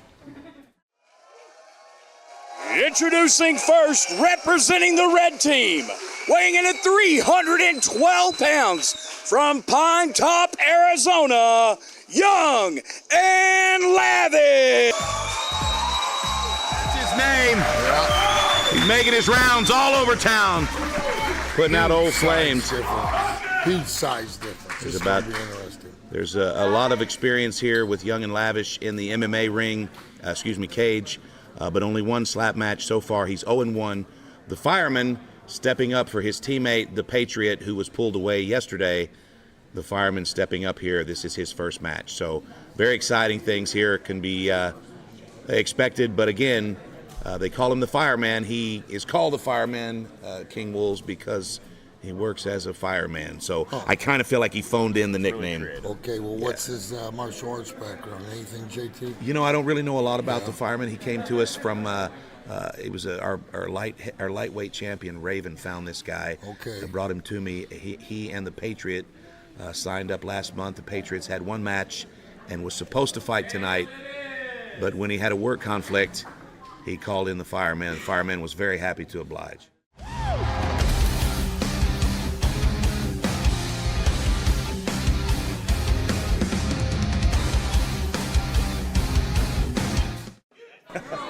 Look at this. Look at this. Shins up. Shins wide open. This is bad. Whoa! All right, and he eats it. Wow! Welcome. The Fireman eats it and stays in the pocket. He didn't even mess up his mustache, Mark. He had the chin wide up there, and he took it. Here we go. All right, this will be the first chance we see the Fireman to slap. Here we go. Okay, that looked a little silly. Big miss. Okay, now what happened there in my ascertainment was a little bit of a shoulder shrug, and the shoulder shrug was a defensive foul, and you can't call an offensive foul on a defensive foul, so they're going to let that roll. I think I got that backwards, but they're going to let that roll. And here we go. It's round two. No. This is a speed run.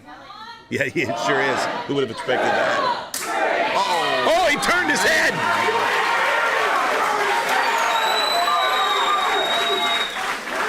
Young and Lavish has got some speed on his slaps tonight. Yeah, Young and Lavish learned a lot in his first match. He went home, he woodshedded, he's been training hard, and he's looking great tonight. So far, 2 great slaps. Now the Fireman, he came in mustache on fleek, looking great, excited to fight, but now he finds himself at the barrel, and we're going to see how deep he can dig. Very intense, the Fireman. Look at his face. 1, 2, 3. Oh, just a little shallow. Just caught the fingertips. Yeah, way short. Yeah, a little bit of a botch there. Just needs to extend his hand just a little bit deeper there to do some damage. Now, Young and Lavish is built like you would expect a slapper to be built. Look at that. Whoa! Now, that was a great slap. Rapid speed for a big man. He rotates them hips very well. Yeah, he does. He's actually an MMA champion, and he's Street Beef's West Coast fighter. He's been with us for a short time, but we love Young and Lavish. He's really got good body mechanics for slapping, but so far he's not able to do too much damage because the Fireman is, it looks like he's got a hell of a chin. Now the Fireman is, you wonder when he does his morning regimen, does he blow dry and like brush the mustache? Or is this a thing where he just uses like his wet toothbrush after he brushes his teeth? I mean, look at that. It sticks out farther than his nose, and that's rare. That's how you know he's special. Oh, and he hits him right in the chin dimple. Man, come on, bro. Wasting rounds. How many rounds we got? 9? This is a 10-round fight. 10-rounder, okay. You can kind of see the face of our lead official, Kyron Bowen. When it's a disappointing slap, he kind of expresses his discontent. Right now, he's explaining to the Fireman that you can hit the whole face. It's allowed. Come on, baby, let's go. 1, 2, 3. Oh! Now that was a big slap. Whoa! Bring it this way. He's got 60 JT, seconds. He would have crushed you right there. I might have died, yeah. I think he was coming to shake your hand. I think he felt like he had won. I would have protected you. All right, so now he's got 60 seconds here to clear the cobwebs and step back to the barrel, but his bell is rung. Yeah, wow. Now, he knows Fafo. These two are from the same city, and he's comfortable with Fafo, so he's going to have a quick conversation here. He says, what round is this? This is 4th round of 10 rounds. and he's a little disoriented here, so I'm not sure if he's going to continue. He looks like he's slowly coming to terms with the situation here. Will he continue, or will he be looking for a way out here? Let's listen in. Look at the handprint on the side of his face there, Mark.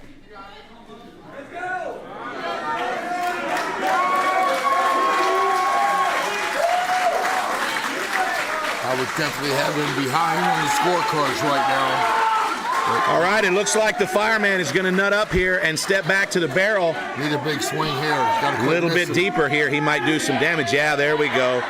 Look how inappropriate with the earlobe fondle. 2, 3. Okay, so not a lot of power there, but it definitely was deep enough. You can kind of hear he's a little disappointed in himself there. He's just not quite getting a lot of meat. Not a club though, right? Young and Lavish complaining that he was close. He was saying it hit him in the eye, and the thing about a club at slap fight is it's dictated by the heel of the hand. Yeah. So if you slap high, you just wasted your slap. It's not necessarily a club. Look at the defensive stance of the fireman. Looking good. Oh my! Wow! And Fafo says, hey man, breathe. I don't want to touch you. It'll be a knockdown. And the audience says, fireman. Suck it up, Buttercup. Tough. His eyes were crossed on that. Yeah, he just kind of looked around. He said, oh, this place is nice. All right, now the fireman's going to take a swig of water. Oh, and it falls out. He'll get better at the water part as he gets more experience. Right now, not super sure on his feet. But he's going to step back up here. Now, he needs to go a little bit deeper, guys. A little bit more meat and potatoes to this slap. Here we go. 2, 3. Oh, not great. Just not a lot of speed. Not a great slap, but also not a horrible. Oh, no, actually, it was a that horrible face, slap. It was. Brother. It is way out there now. That is a. Wow, you're right, Mark. Either the fireman currently has in a dip, or this is starting to make a little bit of an impact, or both. Here we go, round 6. Oh, jeez. It's going to be a long night. And fireman eats it and stays in the pocket. Wow. I'll get you some milkshakes tonight, brother. Put it right on there.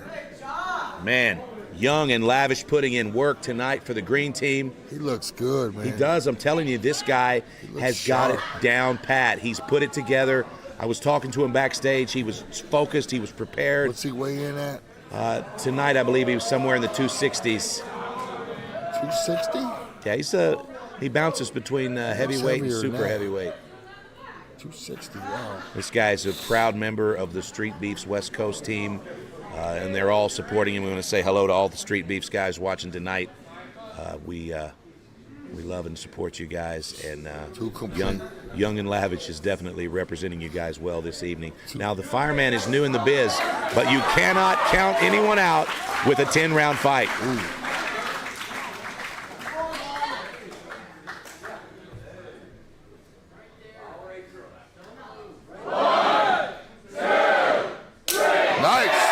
Okay, finally got some meat. Better, way better. Make you feel good. Keep you around for a couple more slaps, but boy, is he going to be hurting tonight, JT. Yeah, this is going to be a tough one. He's going to wake up bigger than he went to sleep, that's for sure. 2, 3. Oh, knocked it out of his mouth. Wow. He's very alert. All right, he is alert, but he looks like he's feeling it, Mark. Oh, my gosh, he's feeling it all right. Yeah, look at that goose That egg. is so big. All right, the medic's going to take a look at it, and he said, can you feel it? Fireman said, yeah. Yeah, you goofball, I can feel that's it. right up there with the biggest I've ever saw, man. That is so huge. I mean, it's a nice looking goiter there on the left side of the. We're round 7 of 10, so whether or not he can continue is yet to be seen. But Young and Lavish is already back to the barrel, and he's ready. He's already in position. They called the fight. Damn, I was liking that fight. Man. That is a win for Young and Lavish. He throws his old nasty towel into the crowd, and the crowd throws it back. With that doctor.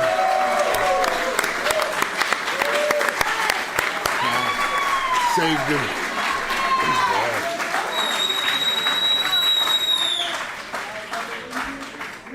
You for the green team, which desperately needs it. Great job. What was the story behind that? You know, I've just been practicing a lot more. You know, I took my last fight on a week's notice. This time I've had a couple months to train, and I'm just looking to stand among the best. And you not only did you have the quick windup, you wanted to go again, right? You're all about go. I'm still ready, dude. It's night and day from the first time. Right on, man. Well, you did look a lot better. Congratulations. Anybody you want to give a shout out to? Yeah, first off, shout out our Lord and Savior Jesus Christ. I want to say shout out to Street Beefs and Heart in the Fight. You know, they're my brothers, and I'm so glad to bring my brotherhood over here to PLN and Slap Fight Championship. You know, it's an honor being here with you guys. Right on. Well, you represented well. Got the W. Your winner, Young and Lavish. Good job, brother.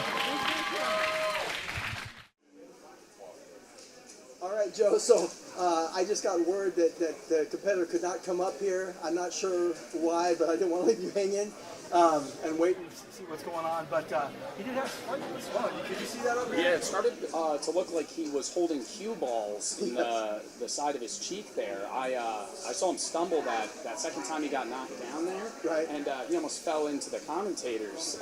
So that was pretty interesting to see. He was at a 45-pound weight difference there, heavyweight class, but you know, that might have played a factor, but I also think he had some pretty weak hits from did, the start. And that's a beginner, you know. He just was hitting here rather than getting the full meat of it. Yeah. And, you know, I do got to point out I thought it was a great job by his cornerman. That second time he got rocked, and did you see him focus? And he brought him back. Yeah, he was like, while he was in that hazy state, Fafo was going, He did. It was great. And if it weren't for that, I think he might have fallen. But yeah. I don't know how much you've seen, but I've seen that swelling a couple times, and where it's the next couple shots, it's gonna explode. Yeah. It looks I mean, like literally it starts, explodes. Yeah, it starts looking like it's looking like a water balloon. Yeah. Especially with I've seen Biscuit before. Yes. His face tends to swell pretty heavily. The worst was Ricky. I don't know if you've seen that, but it was scary. And so I'm glad that they called it. He'll live to fight another day. Yeah. The last thing, just want to get your impressions being here live for the first time. What do you think? It's awesome. So much louder, so much more exhilarating being here with the crowd. The crowd's great. Oh, they get into it. Yeah. And I love that. And hearing the slaps too. You hear it on television wherever you're watching. It's loud. Imagine that 3 times louder. It's like hearing a gun go off when they hit each other. You can feel it. Yeah. Right on. Well, thank you, man. Appreciate it. Yep.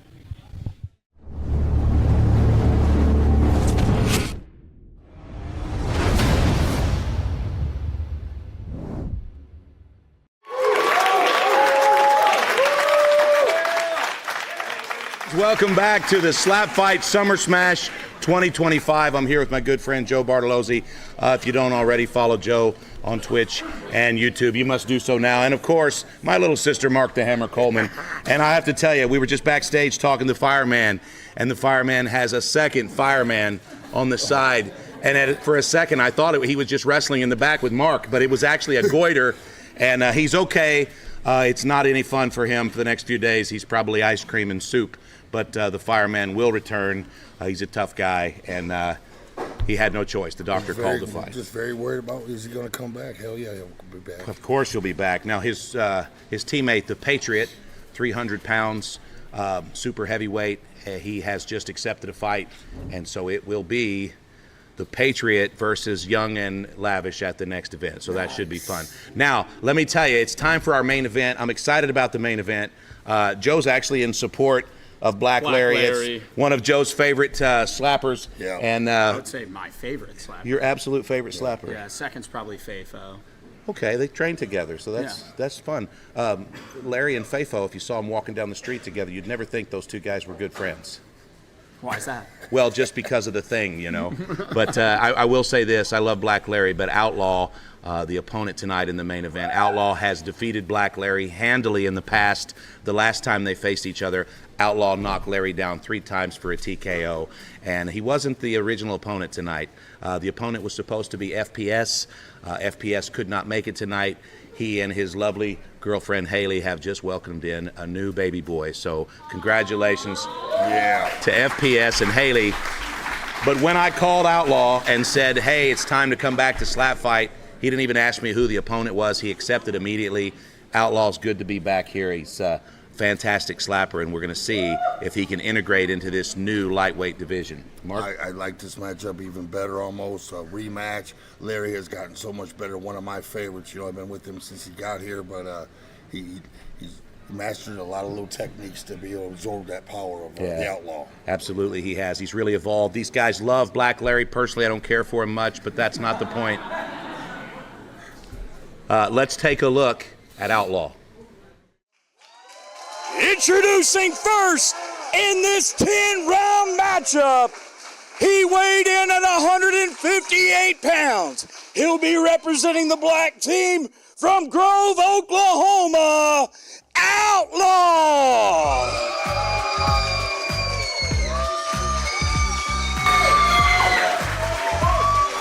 I like this guy.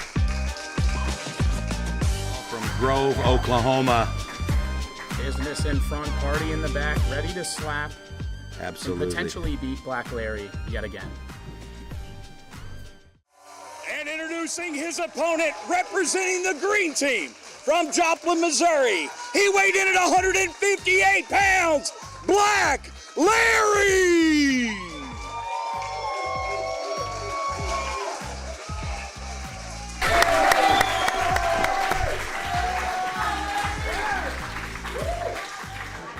All right, very excited about this matchup. It's Black Larry on the left. Why did I mention?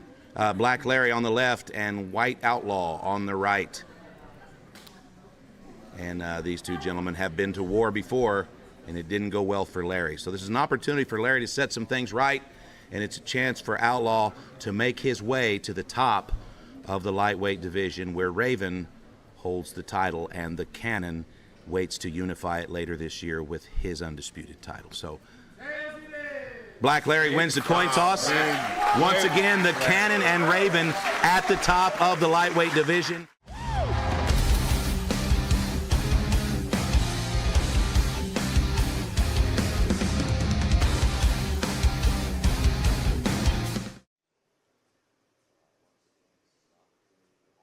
To make his way to the number 3 ranking in the lightweight division. This is an opportunity Big opening for Black Larry to eliminate him. Here we go. Wind up. Incoming.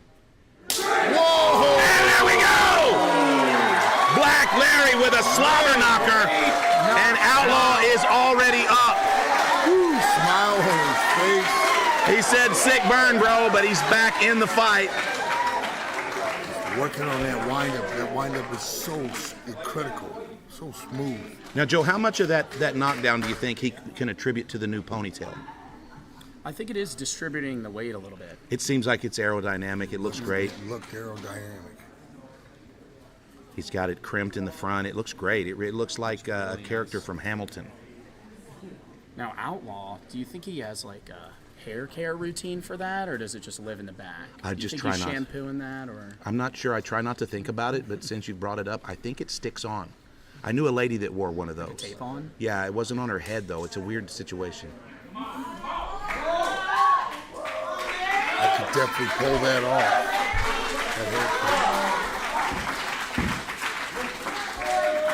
off. Larry's tuck is a little deep. He's got his chin tucked pretty deep. They're going to take a look at it here. Oh, I'm glad the official caught that. There you go. And now look at this. Went right back Larry's rubbing up the beard. Larry's staring at the barrel like he's angry. This is Looks a like big he opportunity just for ate a Outlaw.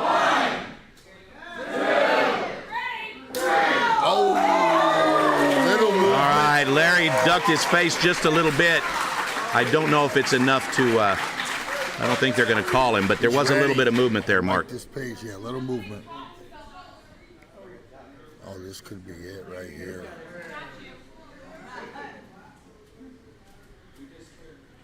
All right, very intense. It's round 2. Black Larry's going to check his placement here.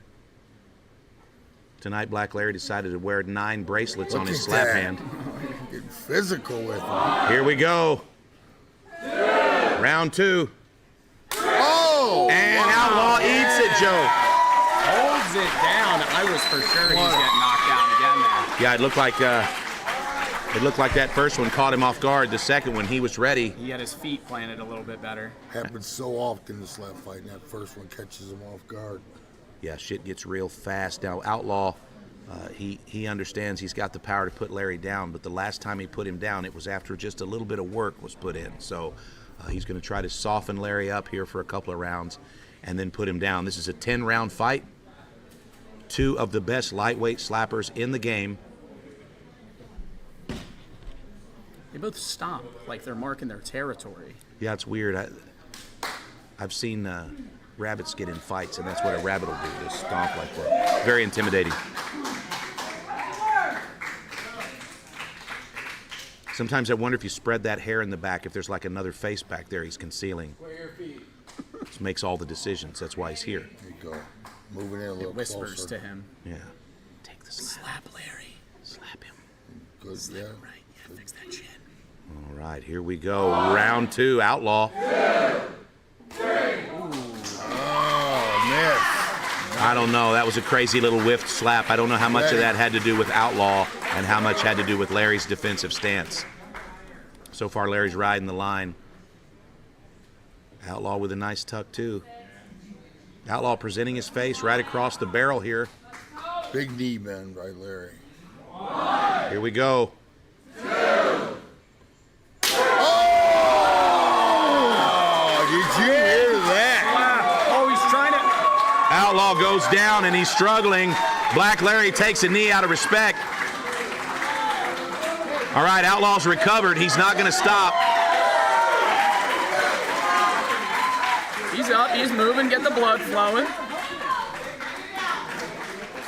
I think we just had an earthquake here. All right, so now he's going to take a knee here. The medic seems to think he's okay. He's just going to need to recover. If he comes back to the barrel and he's still stanky legging, they're going to call this fight. So he's just going to need to breathe, recover, and eat up this clock as much as he can, boys. Larry's been a little angry the last few weeks. Man, it seems to be a big advantage. Larry's got a lot of steam to blow off. He sure does. Now, Larry's game has really evolved since the last time these two met each other, but it is very difficult to finish Outlaw. All right, he's back, boys. All right, he's going to sprint up to the barrel here. A little bit of respect as we move into round 3 of 10. I don't see this match going 10 rounds, Joe. I don't think it's going to be going very far either. All right, Outlaw checking his placement. Now, I want you to watch the extension of Outlaw as he swings. Look at this. He only goes back about a third of the way. Oh, I feel like that was like a slow-mo slap there. That wasn't great. He had a towel in his hand. I think I could have taken that one. Yeah, I think what's happened here is he's still a little bit rocked. He's trying to be careful, not get a penalty, and he slapped twice. Yeah, he almost didn't even get a slap there. So very wobbly. You can see that he's coming to, but he's taking his sweet time. Pay attention here. This could be it right here. Now, this would be a strange bit of irony if he was TKO'd with 3 knockdowns by Larry this time. Look at the extension on Black Larry. Incoming.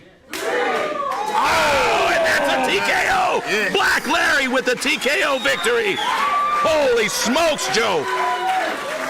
Wow! And he does it violent back to him. Wow. 3 knockdowns. Turnaround. We're so glad to have Outlaw back at the barrel at Slap Fight Championship. So glad to have him back, but tonight was not his night. Black Larry continues to clean up the lightweight division.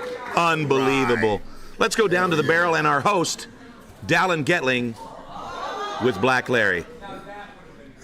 Well, brother, good job. You did. It was a great match, a lot different from the last time you guys met. In fact, the roles reversed, didn't they? Yes, sir. Last time we faced, he knocked me down 3 times on the very first lap, but I chose to keep training and I didn't give up, and look where it got me. So anybody can do it. Anybody can do it. Well, brother,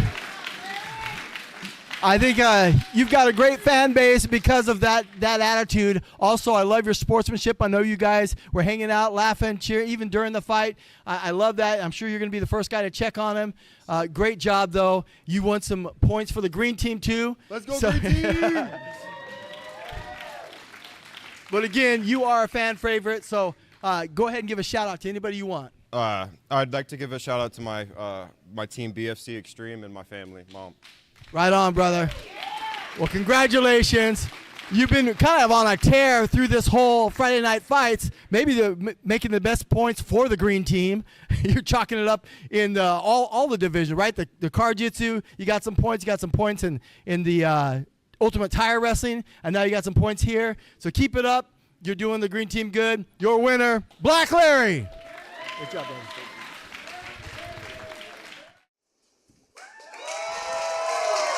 Ladies and gentlemen, I am King Wolves. I'm here with the one and only Outlaw. Man, you did fall in the first slap, but you did recover on the second one, and you made it many rounds after that. But you did unfortunately get knocked down 3 times. Is there anything else that you feel like you need to improve on for the next one?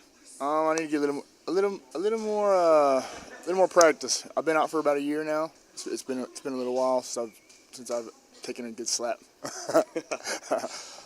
Well, do you have, I mean, this is kind of a random question, but I'm interested. Do you have a routine that you do every single championship day? I don't like routines. I'm not really a routine kind of guy. The only routine I stick to is really my workout.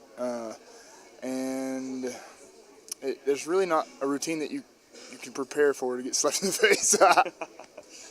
All right, well, thank you, Outlaw. That was a great performance. Let's go to commercial.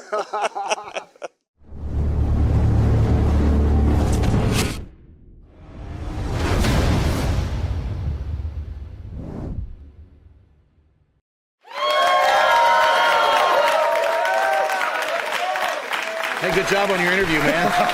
I was wondering what your voice sounded like. It's nice. Yeah. So it's been a wonderful night. It's the 2025 Slap Fight Summer Smash.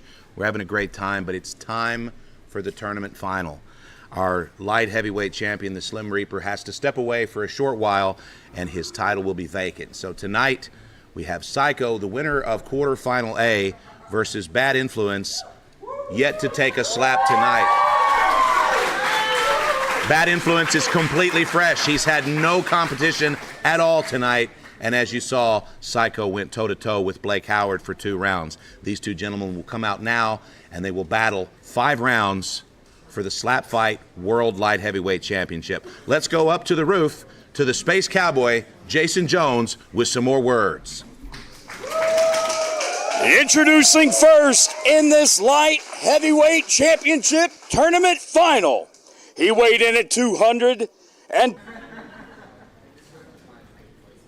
What do you think's the over-under on whether or not his hat comes off during the match? I think that looks like it is super glued to his head. Yeah, he likes to keep it on. Listen, it's come off before, and it's quite shocking. He's like Megamind under there. Do you think he flipped the hat brim up like that, or when he fell back on his head, it flipped up like that itself? I don't know if I should answer that. All right, Bad Influence wins the coin toss.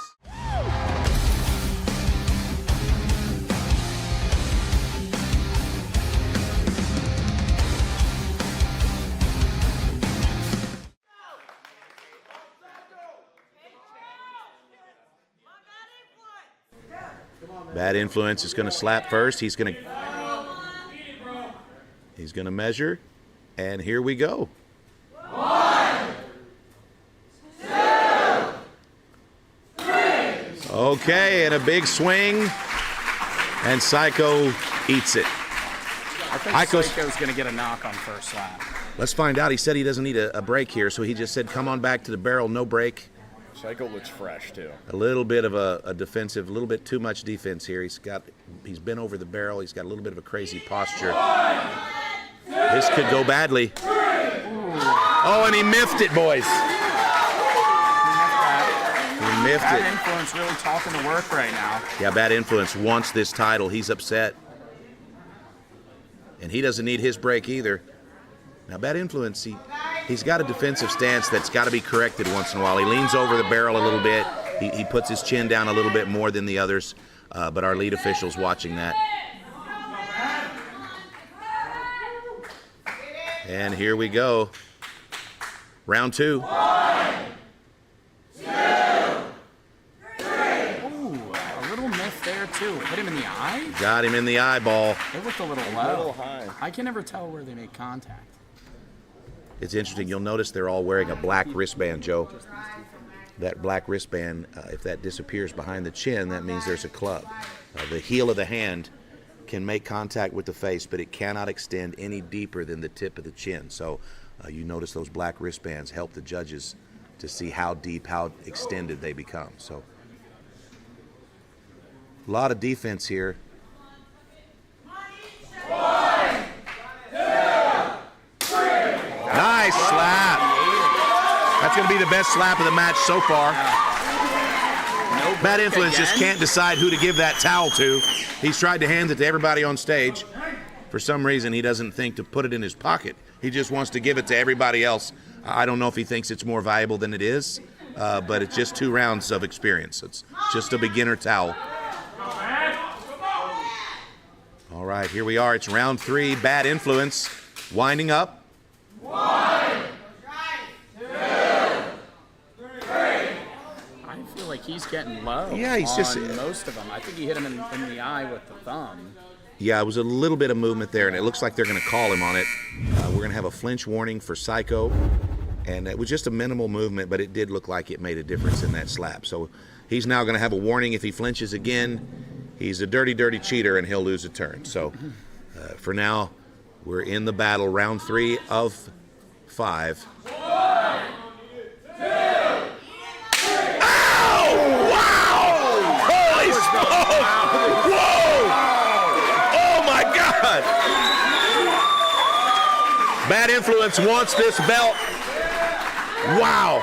He just ate a big one. That was the loudest slap of the night. Yeah, I've not heard anything in here that loud in a while. Now, you can see on the left cheek of Psycho, a little bit of swelling here, and no doubt Bad Influence is going to target that. 1, 2, 3. All right, a good slap, and he eats it. Might have gotten a finger in the eye there. Ref seems to disagree. They're having a little bit of a conversation here about making sure to tuck the thumb in. Here at Slap Fight Championship, the fingers must be together, the thumb must be tucked. They have a nosebleed here. Psycho's eye's looking a little red, too. Yeah, he's definitely taken one in the eye. It was unintentional for sure, but... Now, I do have to ask how little people's noses bleed here. I feel like my nose will just randomly start bleeding in the day. Yeah, Joe, I don't have time for all these questions. Well, look how nice Psycho's, he folded his towel for Frank, and he took a little extra time. All right, Psycho with the nosebleed coming in hot here, round 4. 2, 3.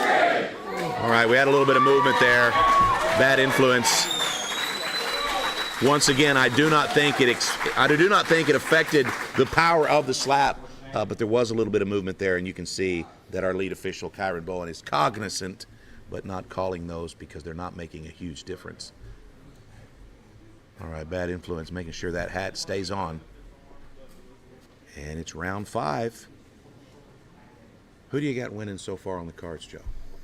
I'd say Psycho by a slight edge off of how good his slaps were. What do you think, Carter? I think, disregarding the sound of the slaps, I think Bad Influence. You know, that was a little bit iffy there, but it looks like they're going to let this thing keep going. Yeah, Psycho says, I don't need the break. Come on back. This is going to be the last slap of the match. Yeah, this 5-round fight, it's a tournament fight, friends. That means these gentlemen only get 5 rounds to get off. And this is it, boys. This is for all the marbles. 2, 3. Oh, a little high, but it was good. Oh, he's going to call a club. It's going to be a warning for clubbing. And it's just going to be a warning. It's not going to affect anything. Just a warning. Yep, that's a warning for clubbing. That's not going to mean much more than just shame on you. At this point, no violations. 2 warnings for Psycho. And the judges are calculating their decisions now. Fantastic match. Let's give these guys a round of applause, folks.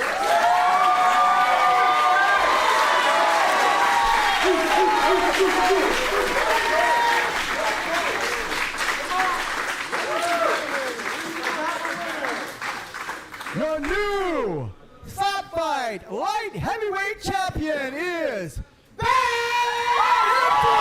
Bad Influence is the champion. Wow!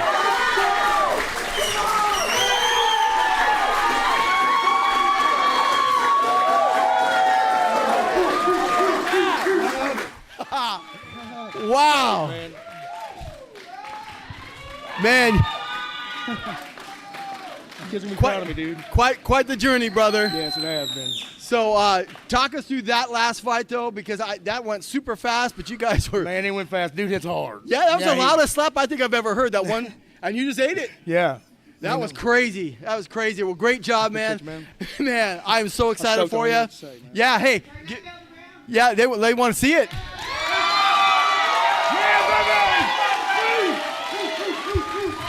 You are the new light heavyweight champion, and you can wear that with pride, but I'm going to give you a chance to say thanks or give a shout out to anybody you want. Man, I want to give a shout out to my kids. Daddy did it. I told you I was going to do it, babies.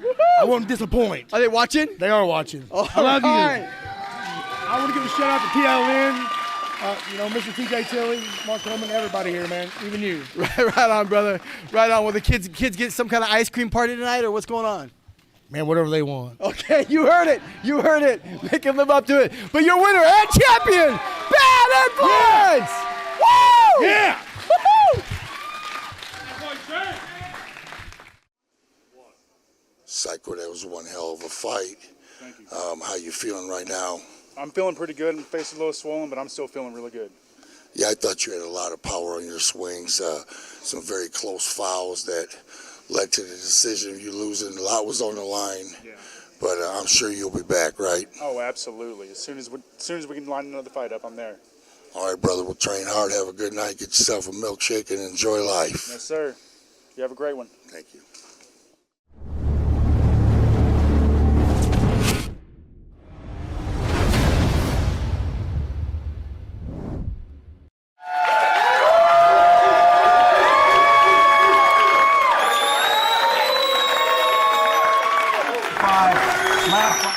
Smash is in the books, and what a crazy night of slapping it was, gentlemen, and I use that term loosely. We had 6 fantastic fights. We've got a new light heavyweight champion in Bad Influence, and let me tell you, that was not the easy route to the title, so congratulations to Bad Influence on being the champion. Also, big congratulations to your favorite fighter, Black Larry, on a big retribution tonight. He knocked down Outlaw 3 times for the TKO, and that's how Outlaw finished him in their first meeting. So we probably haven't seen the last of Outlaw versus Black Larry Carter. But what would be your fight of the night, my friend? My favorite fight of the night might have been Black Larry versus Outlaw. Black Larry versus Outlaw. Let us know, guys, in the comments, what's the fight of the night? For myself, I have to say I enjoyed Mallet versus Smiley. That was a really good fight. I was watching it from up there. Yeah. I think Mallet and Smiley were getting some good slaps in. I think Mallet was doing a great job. Even though he stumbled, I think he was eating those slaps. Yeah, I think he did a great job, too. And Smiley has such a great defense. I mean, he's really evolving. The things are happening over at Team Biscuit. I actually just scouted a new super heavyweight at Team Biscuit just a few days ago. So a lot of things going on in Fulton, Missouri at that camp. But tonight, it's all about Shane McGowan, Bad Influence, the new world light heavyweight champion. He did that one for his kids. So kids, now that you watch the show, go to bed. It's time. And Dad will be home soon, but probably not for a couple of hours. Hey, for all of us here at PLN Studios, Mark the Hammer Coleman, the Space Cowboy Jason Jones, Joe Bartolozzi, King Wolves, myself, Dallin Getling, and for everyone back in our home offices in New York City, my name is JT Tilley, and you've been watching Slap Fight Championship. There is only one.